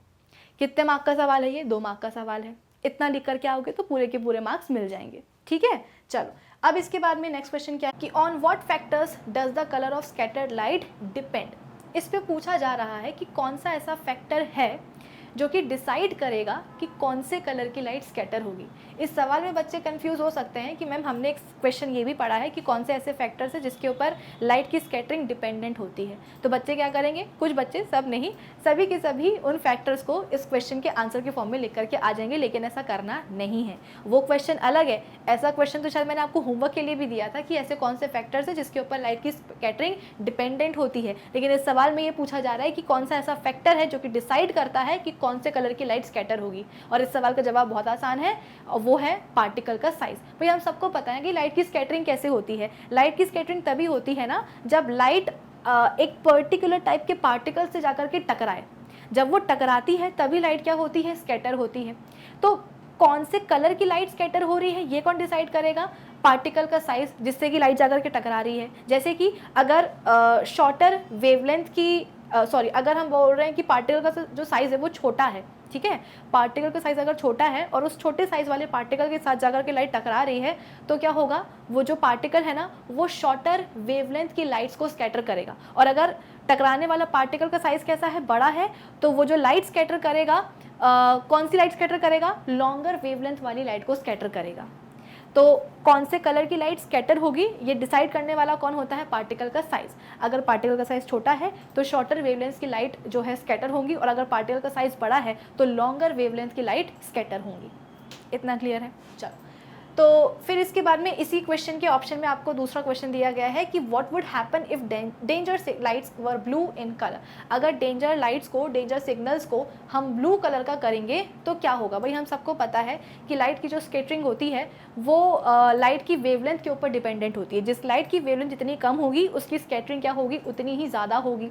अब जो ब्लू कलर की लाइट है ना, मोस्टली जो डेंजर सिग्नल्स होते हैं वो रेड कलर के बनाए जाते हैं। क्यों बनाए जाते हैं, क्योंकि एक तरफ है हमारे पास ब्लू लाइट और दूसरी तरफ है हमारे पास रेड लाइट। तो ब्लू कलर की जो वेवलेंथ है ना, ब्लू कलर की लाइट की जो वेवलेंथ है वो कैसी है, छोटी है। किसके कंपैरिजन में, तो रेड कलर की लाइट के कंपैरिजन में। तो इसका मतलब क्या है कि ब्लू कलर की जो लाइट होगी ना उसकी स्कैटरिंग ज़्यादा होगी। भाई स्कैटरिंग और वेवलेंथ के बीच में इनवर्स रिलेशन चलता है। अगर वेवलेंथ कम है तो स्कैटरिंग ज़्यादा है, वेवलेंथ ज़्यादा है तो स्कैटरिंग कम है। तो ब्लू कलर की जो लाइट है उसकी वेवलेंथ रेड कलर की लाइट से कैसी होती है, कम होती है, जिसके कारण उसकी स्कैटरिंग क्या होगी, ज़्यादा होगी। भाई डेंजर सिग्नल्स का पर्पस क्या होता है, ताकि दूर से हमें जो है ना खतरे का एक सिग्नल दिखाई दे, ताकि उसके रिस्पॉन्स में हम कोई इमीडिएट एक्शन जो है ना ले पाएँ, हम अलर्ट हो जाएं। अब अगर बहुत दूर से आपको वो डेंजर सिग्नल दिखाई ही ना दे तो क्या होगा। कई बार ऐसा होता है जैसे कि ट्रेन्स वगैरह में कि अगर कोई भी एक्शन लेना है, कोई भी जो है ना ट्रैक पर कोई दूसरी कोई इंसान है, कोई जानवर है, अगर ट्रैक पर है तो उसका जो सिग्नल है ना वो ड्राइवर को बहुत दूर से पता हो जाना चाहिए। वरना क्या होता है ना कि इमीडिएटली जो ट्रेन का जो ड्राइवर है वो एकदम से ब्रेक नहीं लगा सकता है। तो उस समय पे जो डेंजर सिग्नल्स है ना वो दूर से आप बोल सकते हो कि ट्रेन के ड्राइवर को मिल जाने चाहिए, तभी जाकर के वो एक्शंस जो है ना रिस्पॉन्स जो है ना उठा पाता है, वरना तो कुछ नहीं हो पाएगा। ठीक है, तो होता क्या है कि डेंजर सिग्नल्स का पर्पस यही होता है कि दूर से जो है ना हमें समझ में आ जाए, सिग्नल मिल जाए कि हाँ भाई यहाँ पे खतरा है। अब आप खुद ही सोचो ना, हम डेंजर सिग्नल के लिए एक ऐसी लाइट यूज़ कर रहे हैं जिसकी वेवलेंथ छोटी है। छोटी वेवलेंथ मतलब क्या कि वो ज़्यादा डिस्टेंस ट्रैवल कर ही नहीं पाएगी, थोड़ा सा डिस्टेंस ट्रैवल करने के बाद बिखर जाएगी, स्कैटर हो जाएगी, और अगर स्कैटर हो जाएगी तो दूर तक हम तक पहुँच ही नहीं पाएगी। तो क्या मतलब हुआ ऐसे डेंजर सिग्नल का जो कि हमको दूर तक मिल ही नहीं रहा है। वहीं हमारे पास क्या है, एक रेड कलर की लाइट है जिसकी वेवलेंथ कैसी है, काफ़ी बड़ी है। इसका मतलब क्या कि वो ज़्यादा डिस्टेंस ट्रैवल करेगी और ज़्यादा डिस्टेंस ट्रैवल करके हमारी दूर तक आंखों तक पहुंचेगी। उसकी स्कैटरिंग क्या होगी, कम होगी, बिखरेगी नहीं इतने आसानी से। तो इसीलिए अगर ब्लू कलर की लाइट को डेंजर सिग्नल के लिए यूज़ किया है तो क्या होगा, उसकी वेवलेंथ छोटी है, वो कम डिस्टेंस ट्रैवल करेगी और बहुत जल्दी स्कैटर हो जाएगी और दूर तक ट्रैवल नहीं कर पाएगी। ठीक है, तो वो जो सिग्नल है ना डेंजर सिग्नल हमें दिखेगा, लेकिन कैसे दिखेगा, जब हम काफ़ी पास आ चुके रहेंगे तब दिखेगा, दूर से हमें वो डेंजर सिग्नल दिखाई ही नहीं देगा, हमारी आंखों तक ब्लू लाइट पहुंचेगी ही नहीं। ठीक है, तो ये दोनों सवाल थे 2-2 मार्क के, ये भी 2 मार्क का, ये भी 2 मार्क का, जो अच्छा लगे वो सॉल्व कर लेना। चलो अब इसके बाद में हम आ जाते हैं अपने नेक्स्ट क्वेश्चन के ऊपर। अब हम आ चुके हैं अपने सेक्शन सी पे। ए हो गया है, बी हो गया है, जल्दी से आ जाते हैं सेक्शन सी पे। सेक्शन सी में आने वाले हर एक जो क्वेश्चन है वो कितने मार्क्स का होता है, 3 मार्क्स का होता है। A student performed the experiment to study the dispersion of light by a glass prism and draw the following figures. ठीक है, the colour of a position marked 3 and 5 are similar to the color of the sky and the color of the gold metal respectively. Is the above statement made by the student correct or incorrect? Justify. Basically यहाँ पे हुआ क्या है कि एक glass prism लिया गया है और उसमें लाइट का डिस्पर्जन जो है एक बच्चा स्टडी कर रहा है। ठीक है ना, स्टडी करने के बाद उसने जो है ना 3 कंक्लूजन्स यहाँ पे निकाले हैं, 3 है या कितने, चलो देखते हैं। तो फर्स्ट उसने ये बोला है कि वाइट लाइट, उसने एक ग्लास प्रिज्म लिया और उसमें जो है ना एक वाइट लाइट भेजी। ऑब्वियस सी बात है, वाइट लाइट है जो कि बहुत सारे कंपोनेंट कलर्स की बनी होती है, लेकिन दिखाई हमको कितने कलर्स देते हैं, 7 कलर्स दिखाई देते हैं। कौन कौन से? Rainbow colours, VIBGYOR, VIBGYOR colours ही हमें दिखाई देते हैं। ठीक है, तो जब वाइट लाइट प्रिज्म से बाहर निकलेगी तो वो अपने 7 कंपोनेंट कलर की लाइट्स में डिस्पर्स होकर के निकलेगी। अब बच्चे ने बोला कि थर्ड कलर की जो लाइट है, ठीक है, थर्ड कलर की जो लाइट है, ये वाली लाइट, ये किससे सिमिलर होगी? स्काई के कलर, यानी कि स्काई का कलर क्या होता है? ब्लू होता है ना, तो स्काई का कलर यानी कि ब्लू कलर की लाइट होगी। सिमिलरली जो 5th कलर की लाइट होगी, ठीक है, जो 5th मार्क पे आ रही है, 5th कलर की जो लाइट होगी वो किसके मैचिंग की होगी? गोल्ड मेटल के कलर की होगी। गोल्ड मेटल मतलब क्या? गोल्ड मेटल मतलब कि येलो।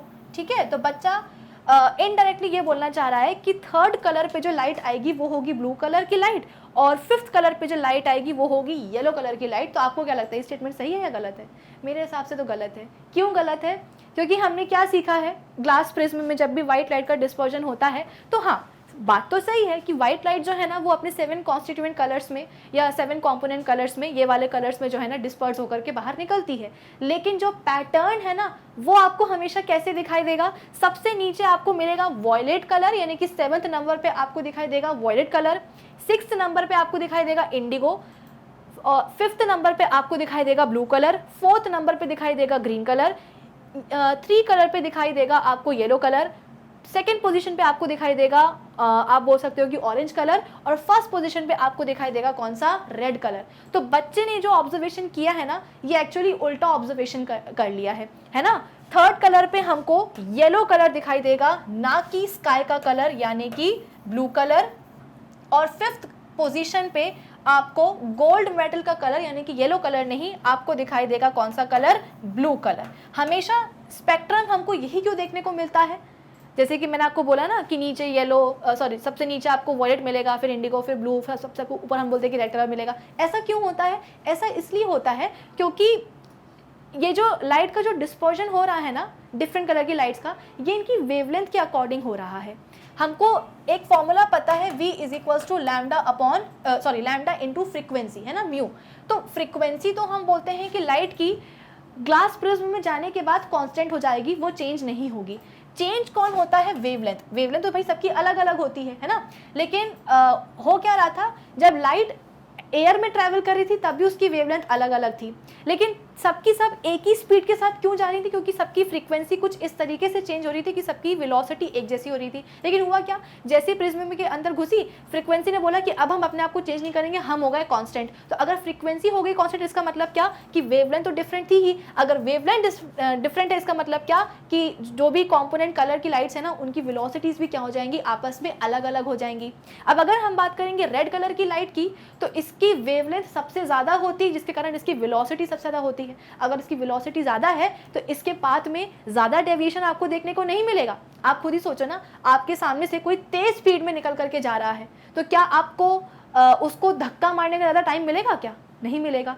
आपके सामने शुइंग करके वो निकल गया, इतना टाइम आपको मिला ही नहीं कि आप जाकर के उसको धक्का मारो और उसको उसके पाथ से डेविएट करो।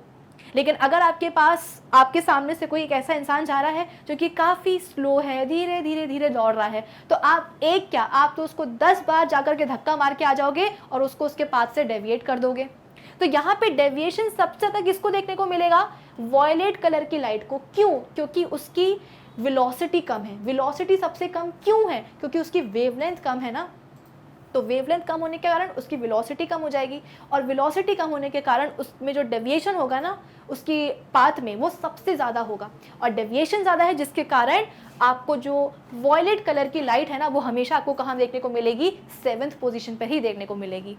तो माना कि 7 कॉम्पोनेंट कलर की लाइट्स हमें देखने को मिलती हैं आफ्टर डिस्पर्जन, लेकिन हमेशा आपको यही स्पेक्ट्रम दिखाई देगा, यही सीक्वेंस लाइट का दिखाई देगा।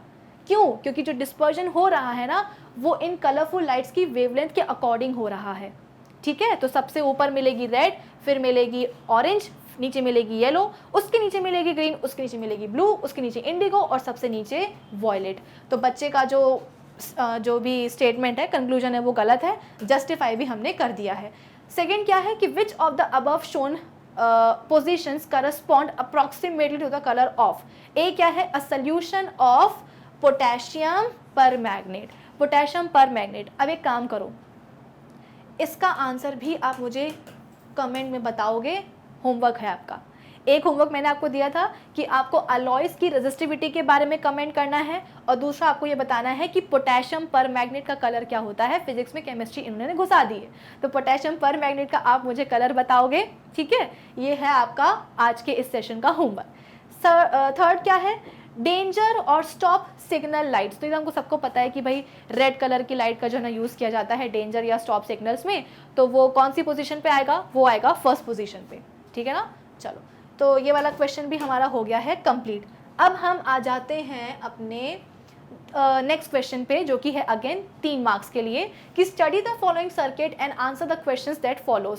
State the types of combination of 2 resistors in the circuit. यहाँ पे आपके पास एक सर्किट है, 2 रेजिस्टर्स दिए गए हैं, एक है 10 ओम्स का, एक है 15 ओम्स का, दोनों को 5 वोल्ट की बैटरी के साथ कनेक्ट करके रखा गया है। ठीक है, आपको बताना है कि रेजिस्टर्स का यहाँ पे कौन सा कॉम्बिनेशन है। तो क्लियरली दिख रहा है भाई कि यहाँ पे दोनों ही रेजिस्टर्स कैसे हैं? पैरेलली कनेक्टेड हैं। तो यहाँ पे आप लिख सकते हो कि रेजिस्टर्स का कौन सा कॉम्बिनेशन देखने को मिल रहा है? आपको पैरेलल कॉम्बिनेशन देखने को मिल रहा है। ठीक है, सेकंड पार्ट क्या है इस सवाल का कि how much current flowing through 10 ohms and 15 ohms resistor.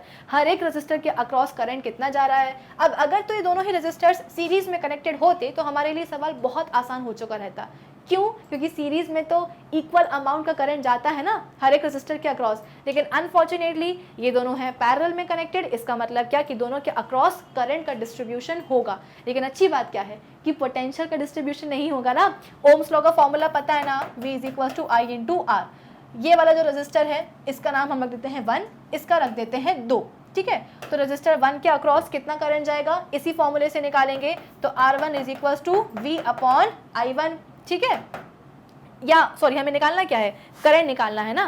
तो R1 रेजिस्टर के अक्रॉस करंट कितना जाएगा? V/R1। तो वोल्टेज कितना है? 5 का है, और रेजिस्टेंस कितना है इसका? 10 का है। तो कितना हो जाएगा? 0.5 एम्पियर, यानी कि फर्स्ट रेजिस्टर के अक्रॉस करंट कितना जाएगा? 0.5 एम्पियर जाएगा। सिमिलरली इसी फॉर्मूले से हम क्या करेंगे? सेकेंड वाले रेजिस्टर के अक्रॉस भी करंट निकालेंगे। कैसे निकालेंगे? I = V/R2। V कितना है? मैंने आपको बताया ना, पोटेंशियल चेंज नहीं होगा, पोटेंशियल ड्रॉप इक्वली होगा दोनों ही रेजिस्टर के अक्रॉस। तो इसका रेजिस्टेंस कितना है? 15 है। तो कितना हो जाएगा? 5 1 = 5, 5 3 = 15। ये कितना हो जाएगा? 0.33 एम्पियर हो जाएगा। तो फर्स्ट रेजिस्टर के अक्रॉस कितना करंट जा रहा है? 0.5 एम्पियर जा रहा है। सेकेंड रेजिस्टर के अक्रॉस कितना करंट जा रहा है? 0.33 एम्पियर जा रहा है। ठीक है, तो इसका फर्स्ट पार्ट भी हो गया, सेकंड पार्ट भी हो गया। थर्ड पार्ट क्या बोल रहा है कि what is the ammeter reading. Ammeter क्या करता है भाई? एमीटर करंट को मेजर करता है ना। तो सर्किट में करंट कितना फ्लो हो रहा है ये कैसे पता चलेगा भाई? हर एक रेजिस्टर के अक्रॉस जो भी करंट जा रहा है उसको ऐड कर दो। क्योंकि करंट क्या हो रहा था, करंट हम बोल रहे हैं कि डिस्ट्रीब्यूट हो रहा था दोनों ही रजिस्टर के अक्रॉस। तो दोनों ही रजिस्टर में जितना भी करंट जा रहा है उस करंट को आप ऐड कर दो, तो क्या बन जाएगा, आपके पास आ जाएगा टोटल करंट, जिसको कि मेजर करेगा कौन, एमीटर। कितना हो जाएगा भाई, I1 प्लस I2 करना है, कितना हो जाएगा 0.5 प्लस 0.33, कितना हो जाएगा 0.83 एम्पियर, है ना। तो एमीटर की रीडिंग कितनी आ जाएगी, 0.83 एम्पियर। इस सवाल को आप दूसरे मेथड से भी सॉल्व कर सकते थे। कैसे, आप चाहो तो ये जो ओम्स लॉ का फॉर्मूला होता है ना, V is equal to I into R, इससे भी निकाल सकते हो, लेकिन इससे निकालने के लिए आपको सबसे पहले R इफेक्टिव निकालना पड़ेगा। R इफेक्टिव क्यों, क्योंकि हमारे पास दो रजिस्टर्स हैं और दोनों ही आपस में पैरेलली कनेक्टेड हैं, ठीक है। तो R इफेक्टिव कैसे निकालोगे भाई, पैरेलल कॉम्बिनेशन में कैसे निकालते हैं, R effective is equal to 1/R1 plus 1/R2। तो ये कितना हो जाएगा, ये हो जाएगा 1/15 प्लस 1/10 हो जाएगा, ठीक है। तो इसको जब आप फर्दर सॉल्व करोगे तो आपका आंसर कितना आएगा, आपका आंसर आएगा 1/6 ओम्स, ठीक है। तो आपके पास जो 1/R इफेक्टिव है वो कितना आ जाएगा, 1/6 ओम्स आ जाएगा। अब जब आपके पास R इफेक्टिव आ चुका है तो आप क्या करोगे, या 1/6 ओम्स ही आएगा ना, कि कितना आएगा, चलो एक बार इसको कर ही लेते हैं। कितना हो जाएगा, नीचे आ जाएगा 15 और ये जाएगा 10, ये कितना हो जाएगा 10 और ये हो जाएगा कितना 15, ये कितना हो जाएगा 525 डिवाइडेड बाय 150, ठीक है। तो 1/R इफेक्टिव कितना निकल करके आया है, 1/R इफेक्टिव आ रहा है अभी तक 25/150। तो 5 5 25, 5 3 15, 5 1 5, 5 6 30। हाँ, तो 1/R इफेक्टिव कितना निकल के आया है, 1/6 ओम्स निकल करके आया है। अब जब आपके पास 1/R इफेक्टिव है, इसको आप उल्टा करके लिख सकते हो, 1/R इफेक्टिव कितना है, 1/6 ओम्स है ना, तो R इफेक्टिव कितना आ जाएगा, R इफेक्टिव आ जाएगा 6 ओम्स, ठीक है। R है आपके पास, V है आपके पास, तो I तो अब आप निकाल ही सकते हो। V कितना है आपके पास, 5 है, R कितना है आपके पास, 6 है। तो करंट निकालोगे तब भी करंट की वैल्यू कितनी आएगी, इतनी ही आएगी, 0.83 एम्पियर ही आएगी। तो या तो आप R इफेक्टिव निकालो, फिर इसके बाद में ओम्स लॉ का फॉर्मूला लगाओ, या फिर सिंपली क्या करो, दोनों ही रेजिस्टर्स के अक्रॉस जितना भी करंट जा रहा है उसको ऐड कर दो। मुझे नहीं लगता कि आपको जो है ना सेकंड वाला मेथड यूज करने की जरूरत है, क्योंकि फालतू में ये लेंदी हो रहा है। जब आपके पास दोनों ही रेजिस्टर्स के अक्रॉस कितना करंट जा रहा है इसकी वैल्यू है, तो दोनों को उठा करके ऐड कर दो, तो टोटल करंट आ जाएगा जो भी आपके सर्किट में फ्लो हो रहा होगा। सॉर्टेड। चलो, तो उस हिसाब से ये वाला क्वेश्चन भी होता है हमारा सॉल्व। तो ये भी है कितने मार्क्स का, 3 मार्क्स का। इस वाले पार्ट के हैं 1 मार्क, इसका भी है 1 मार्क और इसका भी है 1 पार्ट, तीनों कर लिए। चलो, अब इसके बाद में हम आ जाते हैं अपने नेक्स्ट क्वेश्चन के ऊपर, जो कि है आज के इस सेशन का लास्ट सवाल, और ये बिलोंग कर रहा है सेक्शन डी को, यानी कि ये कैरी कर रहा है कितने मार्क्स, 5 मार्क्स, ठीक है। तो draw the pattern of magnetic field lines around a current carrying solenoid and mark the north and south pole. Basically यहाँ पे आपसे बोला जा रहा है, एक काम करो, ये जो और है ना इसे आप हटा लो, ये और नहीं आना चाहिए, ये कंटिन्यूएशन में है, ठीक है। आपको जो है एक सोलेनॉइड के अराउंड मैग्नेटिक फील्ड लाइंस बनानी है और उसका नॉर्थ और साउथ पोल आपको जो है क्या करना है, मेंशन करना है। तो कैसे बनाओगे, देखो बहुत आसान है। सबसे पहले तो आप एक सोलेनॉइड बनाना, ठीक है। फिर इसके बाद में आप उसको एक बैटरी से उठा करके कनेक्ट कर देना, क्योंकि जब तक आप उसे बैटरी से कनेक्ट नहीं करोगे तब तक वो इलेक्ट्रोमैग्नेट नहीं बनेगा, और अगर वो इलेक्ट्रोमैग्नेट नहीं बनेगा तो फिर उसकी मैग्नेटिक फील्ड कहाँ से आएगी, और अगर मैग्नेटिक फील्ड नहीं आएगी तो फिर मैग्नेटिक फील्ड लाइन कहाँ से आएंगी, ठीक है। तो हमको पता है कि एक सोलेनॉइड के अराउंड जो मैग्नेटिक फील्ड होती है वो किससे सिमिलर होती है, बार मैग्नेट के अराउंड जो मैग्नेटिक फील्ड होती है ना उससे मिलती जुलती होती है। बार मैग्नेट में हम कैसे बनाते हैं, ये रहा नॉर्थ पोल, ये रहा साउथ पोल, तो यहाँ से निकल करके यहाँ पे मैग्नेटिक फील्ड लाइंस जाती हैं कुछ इस तरीके से। तो ऐसी ही मैग्नेटिक फील्ड लाइंस हम कहाँ बनाएंगे, अपने सोलेनॉइड के अंदर भी या उसके आसपास भी बनाएंगे। कैसे, तो यहाँ से निकला क्या, जैसे कि हाँ, अब हमने यहाँ पे क्या करा है, बैटरी को कनेक्ट किया है ना, तो बैटरी को कनेक्ट करने के कारण क्या हुआ है, करंट जा रहा है, ठीक है। करंट कैसे जा रहा है उसका डायरेक्शन भी यहाँ पे हमने बना दिया है। अब हम क्या करेंगे, मैग्नेटिक फील्ड लाइन जो है ना थोड़ी सी बना लेते हैं कुछ इस तरीके से, ठीक है। ये हमने क्या बना दी है, मैग्नेटिक फील्ड लाइंस बना दी हैं। अब आपको मैग्नेटिक फील्ड लाइंस का डायरेक्शन बताना है। डायरेक्शन कैसे पता चलेगा? जब आपको करंट का डायरेक्शन पता होगा। आपको याद होगा मैंने आपको बताया था एक क्लॉक फेस रूल होता है।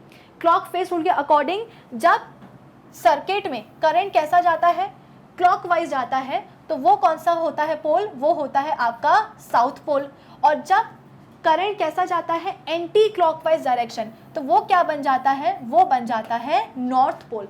अब क्या होगा जब हम सोलेनॉइड को इस तरीके से देखेंगे तो होगा क्या, इस साइड से हमें समझ में आएगा कि इस साइड में, इस तरफ जो है ना सोलेनॉइड में करंट कैसे जा रहा है, क्लॉकवाइज जा रहा है। तो डेफिनेटली ये क्या बन जाएगा? ये बन जाएगा आपका साउथ पोल। अब जब हम अपने सोलेनॉइड में इस तरफ से आकर के देखेंगे तो इस तरफ हमको दिखाई देगा कि करंट कैसा आ रहा है सोलेनॉइड में, anti clockwise direction. Anti clockwise direction का मतलब क्या है कि यहाँ पे होगा नॉर्थ पोल।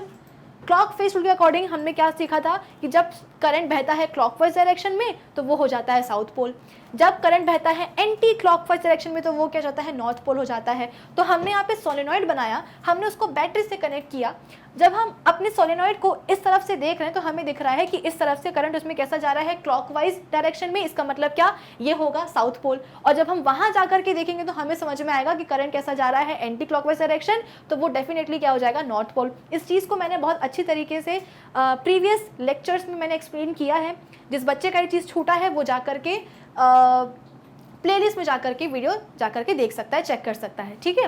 तो ये बन गया क्या, नॉर्थ पोल, और ये बन गया क्या, साउथ पोल। अब जब हमको नॉर्थ और साउथ पोल पता है तो क्यों ना हम क्या करें, मैग्नेटिक फील्ड लाइंस का प्रॉपर डायरेक्शन भी तो बना देना कि मैग्नेटिक फील्ड लाइंस क्या हो रही हैं, नॉर्थ पोल से निकल रही हैं और साउथ पोल में जाकर के क्या हो रही हैं, टर्मिनेट हो रही हैं, है ना। नॉर्थ पोल से निकलती हैं और साउथ पोल में जाकर के टर्मिनेट होती हैं। अब हमने ये भी सीखा है कि जो हमारा सोलेनॉइड होता है उसके अंदर जो मैग्नेटिक फील्ड होती है वो कैसी होती है, यूनिफॉर्म होती है ना। यूनिफॉर्म होने का मतलब क्या होगा कि मैग्नेटिक फील्ड लाइंस जो होंगी ना अपने सोलेनॉइड के अंदर वो कैसी होंगी, पैरेलल होंगी। Magnetic field inside a solenoid कैसा होता है, यूनिफॉर्म होता है, जिसके कारण मैग्नेटिक फील्ड लाइंस जो होती हैं सोलेनॉइड के अंदर वो कैसी हो जाएंगी, एक दूसरे के पैरेलल हो जाएंगी। तो यहाँ पे हमने क्या करा है, बाकायदा हमने सोलेनॉइड को बैटरी से कनेक्ट किया, उसमें करंट का डायरेक्शन बताया, जिसके बेसिस पे हमने मैग्नेटिक फील्ड तो बनाई ही है लेकिन मैग्नेटिक फील्ड लाइंस का हमने डायरेक्शन भी बताया है, सोलेनॉइड के बाहर भी और सोलेनॉइड के अंदर भी। इतना क्लियर है आप सभी को? तो इस सवाल का एक पार्ट तो हो गया। अब नेक्स्ट क्या है आपके पास, What can you say about the magnetic field inside the solenoid? तो अभी मैंने आपको बताया कि मैग्नेटिक फील्ड कैसी होती है सोलेनॉइड के अंदर, यूनिफॉर्म होती है, जिसके कारण जो मैग्नेटिक फील्ड लाइंस हैं वो कैसी होंगी, आपस में पैरेलल होंगी। पैरेलल तो होंगी ही, साथ ही साथ आप ये भी लिख करके आना कि इस सोलेनॉइड के अंदर आप किसी भी पॉइंट पे चले जाओ, हर एक पॉइंट पे मैग्नेटिक फील्ड कैसी होगी, सेम होगी। क्या बोला मैंने कि सोलेनॉइड के अंदर मैग्नेटिक फील्ड कैसी होती है, यूनिफॉर्म, जिसके कारण मैग्नेटिक फील्ड लाइंस कैसी हो जाएंगी, पैरेलल हो जाएंगी।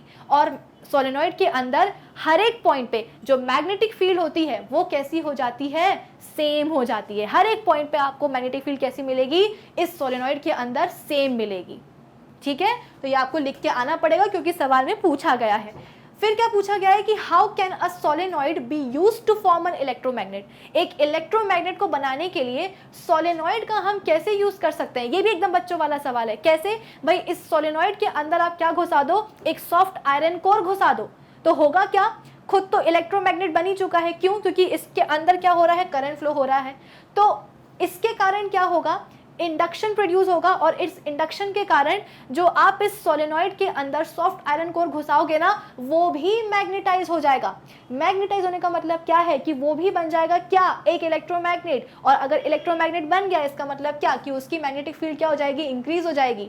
तो ये खुद इलेक्ट्रोमैग्नेट था, जो आपने सॉफ्ट आयरन कोर घुसाई है वो भी इलेक्ट्रोमैग्नेट बन गया। तो दोनों ही इलेक्ट्रोमैग्नेट्स की जो मैग्नेटिक फील्ड है वो कंबाइन हो जाएंगी, जिसके कारण जो मैग्नेटिक फील्ड की स्ट्रेंथ है जो कि यहाँ से निकल रही है उसकी स्ट्रेंथ क्या हो जाएगी, काफी ज्यादा हो जाएगी। तो आई होप इतना सभी को समझ में आया होगा कि हम कैसे एक सोलेनॉइड को इलेक्ट्रोमैग्नेट को बनाने में यूज कर सकते हैं। सीधी सी बात है, एक सॉफ्ट आयरन कोर सोलेनॉइड के अंदर घुसा दो, इंसर्ट कर दो। इससे क्या होगा, करंट कैरिंग सोलेनॉइड है, खुद इलेक्ट्रोमैग्नेट है, इंडक्शन होगा जिसके कारण जो सॉफ्ट आयरन कोर है वो भी मैग्नेटाइज हो जाएगा और मैग्नेटाइज होने के कारण वो क्या बन जाएगा, एक इलेक्ट्रोमैग्नेट। तो यहाँ पे जो सॉफ्ट आयरन कोर है वो क्या बन गया, इलेक्ट्रोमैग्नेट बन गया। कैसे बन गया, तो करंट कैरिंग सोलेनॉइड के कारण बन गया। ठीक है, तो और वाला टर्म यहाँ से हटा देना, ये एक ही क्वेश्चन है 5 मार्क्स का। ठीक है, तो आज के सेशन के लिए बस इतना ही। आज के सेशन में भी हमने कई सारे क्वेश्चंस को डिस्कस किया है, ABCD सारे सेक्शंस को हमने सॉल्व किया है। तो आज के सेशन के लिए भाई इतना ही। अब हम मिलेंगे अपने नेक्स्ट सेशन में, और नेक्स्ट सेशन में डिस्कस करेंगे कुछ और नए क्वेश्चंस को। तब तक के लिए keep learning with magnet brains. Thank you for watching.